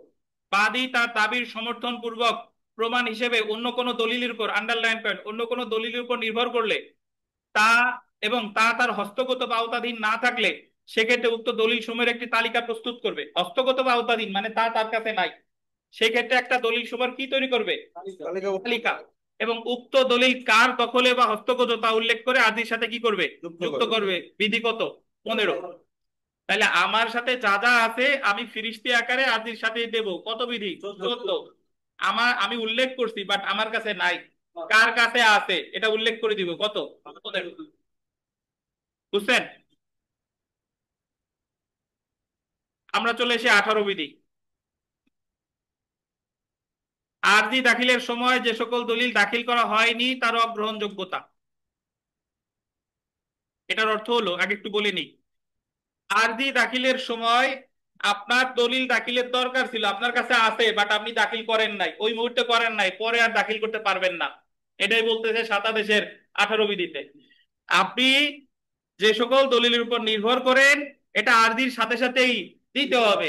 যদি আপনি আরজির সাথে সাথে না দেন তাহলে পরবর্তীতে মামলার কার্যক্রমে আর দিতে পারবেন না। তবে ব্যতিক্রম আছে, তিনটা ব্যতিক্রম আছে, একটু পড়ি দেখেন। সাধারণ নিয়ম হলো আরজির সাথে বাদী যে সকল দলিল দাখিল করে নাই, আদালত সে সকল দলিল পরবর্তীতে দাখিলের অনুমতি দিবে না। ব্যতিক্রম প্রেক্ষাপটে আদালত এমন দলিল দাখিলের অনুমতি দিতে পারে। আরজি দাখিল করার সময় দাখিল না করলেও, আন্ডারলাইন করবে, নিম্নলিখিত ক্ষেত্রে বাদী আদালতের অনুমতি ছাড়া দাখিল করতে পারবে। কোন কোন ক্ষেত্রে দেখেন? 1 নাম্বার দেখেন, যেসব ক্ষেত্রে, যেসব দলিল বিবাদীর সাক্ষীকে জেরা করার জন্য দাখিল করা হয়। কার সাক্ষীকে? বিবাদীর। অর্থাৎ যে দলিল আপনি আদির সাথে দেন নাই কিন্তু বিবাদীর সাক্ষীকে জেরা করার জন্য দরকার, সেটা আপনি দাখিল করতে পারেন, বা এবং দাখিল করতে পারেন আদালতের অনুমতি ছাড়া। বিবাদী কর্তৃক উত্থাপিত কোনো প্রশ্নের উত্তর প্রদানের জন্য যেসব দলিল আদালতে হাজির করা হয়। কার কর্তৃক প্রশ্ন? তাহলে 1 নাম্বার বিবাদীর সাক্ষীকে জেরা করার জন্য, 2 নাম্বার বিবাদী কর্তৃক প্রশ্নের কি উত্তর প্রদানের জন্য। 3 নাম্বার দেখেন, যেসব দলিল কেবলমাত্র কোনো সাক্ষীকে তার গোল দিবেন স্মৃতি পুনর্জীবিত করার জন্য দাখিল করা হয়। স্মৃতি পুনর্জীবিত মানে সাক্ষী ভুলে গেছে, তারে এটা কি করা, মনে করানো।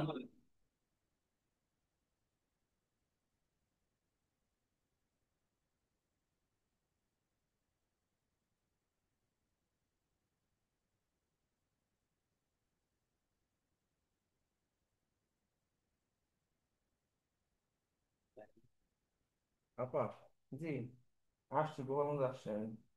সন্ধ্যার দিকে, সন্ধ্যার সন্ধ্যার দিকে এসে আপনার ওটা সেট আপ করে দেবেন। আমি আসছি কাল রাত্রে 2টার দিকে। আচ্ছা, অনলাইনে যারা আছেন শুনতে পাচ্ছেন? হ্যালো? রাত রাত জি স্যার। জি ওকে। স্যার। স্যার। তো তাহলে জি স্যার। এখানে একটা বিষয় দেখেন, এখানে যে কয়টা ক্ষেত্রে তাহলে যে দলিল আপনি আগে দেন নাই বাট পরে দাখিল করতে পারেন আদালতের অনুমতি ছাড়া? 3টা ক্ষেত্রে: বিবাদীর সাক্ষীকে জেরা করার জন্য, বিবাদী কর্তৃক কোনো প্রশ্ন উত্তর প্রদানের জন্য, আর সাক্ষীর স্মৃতি পুনর্জীবিত করার জন্য। এবং এই কথাগুলো বলা হয়েছে 7 আদেশের কত বিধিতে? 18 বিধিতে। তো 7 আদেশের আমরা কতগুলো বিধি এই জায়গায় পড়লাম দেখেন। আপনি যে বিধিগুলো মনে রাখবেন, 7 আদেশের এক বিধি মনে রাখবেন, এক বিধিতে আছে 9টা উপাদান। তো 2025 সালের সংশোধনীতে ওই বাদী বিবাদীর ফোন নাম্বার, জাতীয় পরিচয়পত্র নাম্বার এবং ইমেইলটা বাধ্যতামূলক না, যদি থাকে দিবেন। এটা হলো 7 আদেশের 9টা উপাদানের মধ্যে 2025 সালের সংশোধনী। গ্রাউন্ডস ফর এক্সামশন আছে 7 আদেশের 6 বিধিতে। আপনার মামলা করতে কেন দেরি হলো, তামাদি হতে অব্যাহতির কারণ, এটা হলো 7 আদেশের 6।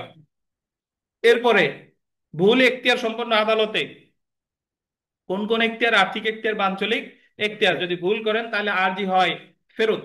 7 আদেশের 10 বিধি। প্রতিকার 2টা, আপিল করা যায় বা নতুন মামলা দায়ের করা যায়। 7 আদেশের 11 বিধিতে বলছে আরজি খারিজ, আরজি নাকচ, আরজি নামঞ্জুর, আরজি প্রত্যাখ্যান। বাংলা ভাষা অনেকগুলো হয়, ইংরেজিতে বলে রিজেকশন অফ ক্লেইম। 7 আদেশের 11 বিধিতে 4টা কারণ আছে: যদি কজ অফ অ্যাকশন না থাকে, যদি মকদ্দমার মূল্যমান কম দেখান, যদি অপর্যাপ্ত স্ট্যাম্প পেপার মানে কোর্ট ফি কম দেন, আর আইন দ্বারা বাড়িত হলে। তো এর মধ্যে 1, 2 আর 3 মানে মকদ্দমার মূল্যমান কম দেখাইলে বা কোর্ট ফি কম দিলে সাথে সাথে খারিজ করবেন না, 21 দিন সময় দিবে। এবং এই 21 দিন সময় কিন্তু আর বৃদ্ধি করতে পারবে না। তো 7 আদেশের 11তে কারণ আছে 4টা, এর মধ্যে 1 আর 4 এটা সরাসরি ইচ্ছা করলে খারিজ করতে পারে। এছাড়া কলকাতা হাইকোর্টের আরো একটা কারণ আছে, যতজন বিবাদী আরজির কপি ততগুলা। ঠিক আছে। আরজি খারিজ বা প্রত্যাখ্যানের বিরুদ্ধে যে প্রতিকার, এটা হলো যে নতুন মামলা দায়ের করা যায় 7 আদেশের 13 বিধি। তবে অবশ্যই তামাদি মেয়াদ থাকতে হবে। যেহেতু আরজি খারিজ বা আরজি প্রত্যাখ্যানের একটা ডিম ডিক্রি, এর বিরুদ্ধে আপিল করা যায় 93 ধারার অধীনে। আর যদি আরজি খারিজ করা হয় অপর্যাপ্ত কোর্ট ফি দেওয়ার কারণে, তাহলে সেই ক্ষেত্রে আপনি দেওয়ানি কার্যবিধির 149 ধারায় আবেদন করতে পারেন। কিসের জন্য? মকদ্দমাটি পুনর্জীবিত করার জন্য। এছাড়া 7 আদেশের 14 বিধি আমরা পড়তেছি। 14 বিধিতে বলতেছে যে যে সকল দলিলের উপর নির্ভর করে আপনি মামলাটা করতেছেন, এই সকল দলিলপত্র বা কাগজপত্র ফিরিস্তি আকারে দিতে হবে। যদি বলে যে ফিরিস্তি ফর্মের কথা বলছে আরজির ক্ষেত্রে, 7 আদেশের কত বিধি? 7 আদেশের 14। আর যে সকল দলিলের উপর আপনি নির্ভর করতেছেন বাট আপনার দখলে নাই, কার দখলে আছে জানাই দিতে হবে, 7 আদেশের 15। আর যে সকল দলিল আরজির সাথে দেওয়ার দরকার ছিল আপনি দেন নাই, এগুলা পরে আর দিতে পারবেন না, তবে আদালতের অনুমতি ছাড়া তিনটা ক্ষেত্রে পারবেন। সেই তিনটা ক্ষেত্র হলো কি কি? বিবাদীকে জেরা করার জন্য, বিবাদী পক্ষ কর্তৃক কোনো প্রশ্ন উত্তরের জন্য, আর স্মৃতি পুনরুজ্জীবিত করার জন্য। সাত আদেশের কত? তাহলে এই তো আজকের পড়া, বুঝতে পারছেন? তো আমরা একটু বিগত বছরের প্রশ্ন দেখি, দেখেন যে দেওয়ানি মামলায় আরজিতে উত্থাপিত দাবি সমর্থনকারী দলিলাদি বাদীর দখলে না থাকলে সেগুলোর বিষয়ে তার করণীয় কি? দলিলের তালিকা সহ দখলকারীর নাম তাকে। তো আগামীকাল আমাদের ক্লাস আছে জানেন, বিকেল 5টায়। আগামীকাল আমরা পড়বো সমন নিয়ে, সমন। তো হ্যাঁ, যারা যারা প্রশ্ন আছেন আজকে এতটুকুই পড়বো। অনলাইন অফলাইনে যারা প্রশ্ন আছে করেন। জুনাইরা বলেন কি প্রশ্ন? জি স্যার, আমার একটা প্রশ্ন ছিল স্যার। বলেন। স্যার, স্যার পুনরুজ্জীবিত করা কি নতুন মামলা করা স্যার? পুনর্জীবিত করা কোন? পুরো স্মৃতি পুনর্জীবিত নাকি ওই যে 149-এর স্মৃতি পুনর্জীবিত? পুনরুজ্জীবিত স্যার, স্মৃতি পুনরুজ্জীবিত। স্মৃতি পুনর্জীবিত নতুন মামলা না। স্মৃতি পুনর্জীবিত হলো সাক্ষী ভুলে গেছে, তখন ওই দলিল দেখাইয়া সাক্ষীরে মনে করানো। Sir thank you sir. জি, আর আর প্রশ্ন আছে বলেন। স্যার, স্যার আমার একটা প্রশ্ন আছে। হ্যাঁ বলেন বলেন, জোনারা বলেন। স্যার, প্লিজিং সংশোধন আর আরজি, মানে আর হচ্ছে যে আরজি ফেরত, হ্যাঁ স্যার, এই দুইটার মধ্যে পার্থক্য কি? কোনটা কোনটা আবার বলেন। প্লিজিং সংশোধন আর আরজি সংশোধন, সরি সরি, হ্যাঁ হ্যাঁ, আরজি সংশোধন। প্লিজিং সংশোধন আর আরজি সংশোধন, এই দুইটার মধ্যে পার্থক্য কি স্যার? প্লিডিং সংশোধন আর আরজি সংশোধন, তাই? জি আচ্ছা জি শুনেন, প্লিডিং সংশোধন, প্লিডিংস বলতে তো দুইটা বিষয় বোঝায়, আরজি বা লিখিত জবাব। তো জি। প্লিডিং সংশোধনও যা, আরজি সংশোধনও যা, লিখিত সংশোধনও, লিখিত জবাব সংশোধনও তাই। তো আচ্ছা। এখানে আহ, যদি বলে আরজি সংশোধনের দরখাস্ত কত কোন বিধান অনুসারে, 6/17। যদি বলে লিখিত জবাব সংশোধন কত, 6/17। যদি বলে প্লিডিং সংশোধন কত, 6/17। জুনাইরা বুঝছেন? সব, হুম হুম হুম, আচ্ছা ঠিক আছে স্যার, বুঝছি। জি, থ্যাংক আর আর কারো প্রশ্ন আছে?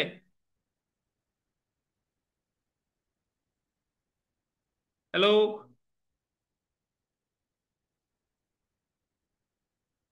তো ঠিক আছে, ভালো স্যার, থাকেন আগামী। হ্যাঁ বলেন।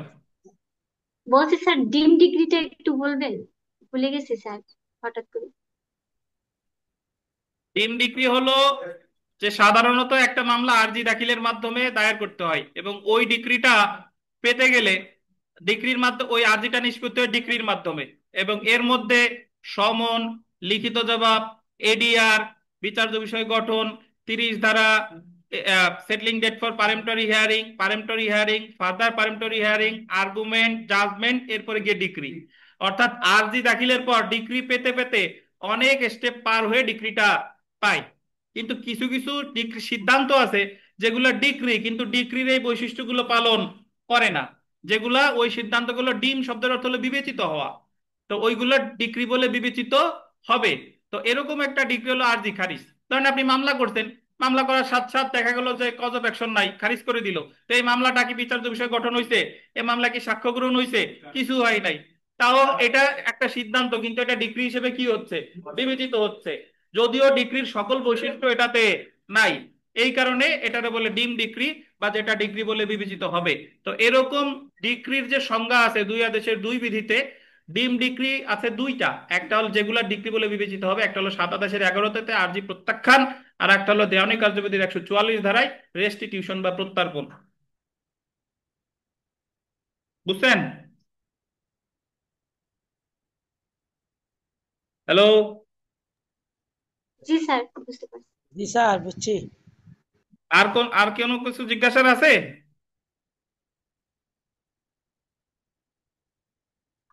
ঠিক আছে, ভালো থাকেন, আল্লাহ হাফেজ, আজকে এই পর্যন্তই। ইসে কথা ছিল আপনার এখানে, আমরা যারা নতুন ঠিক আছে ভর্তি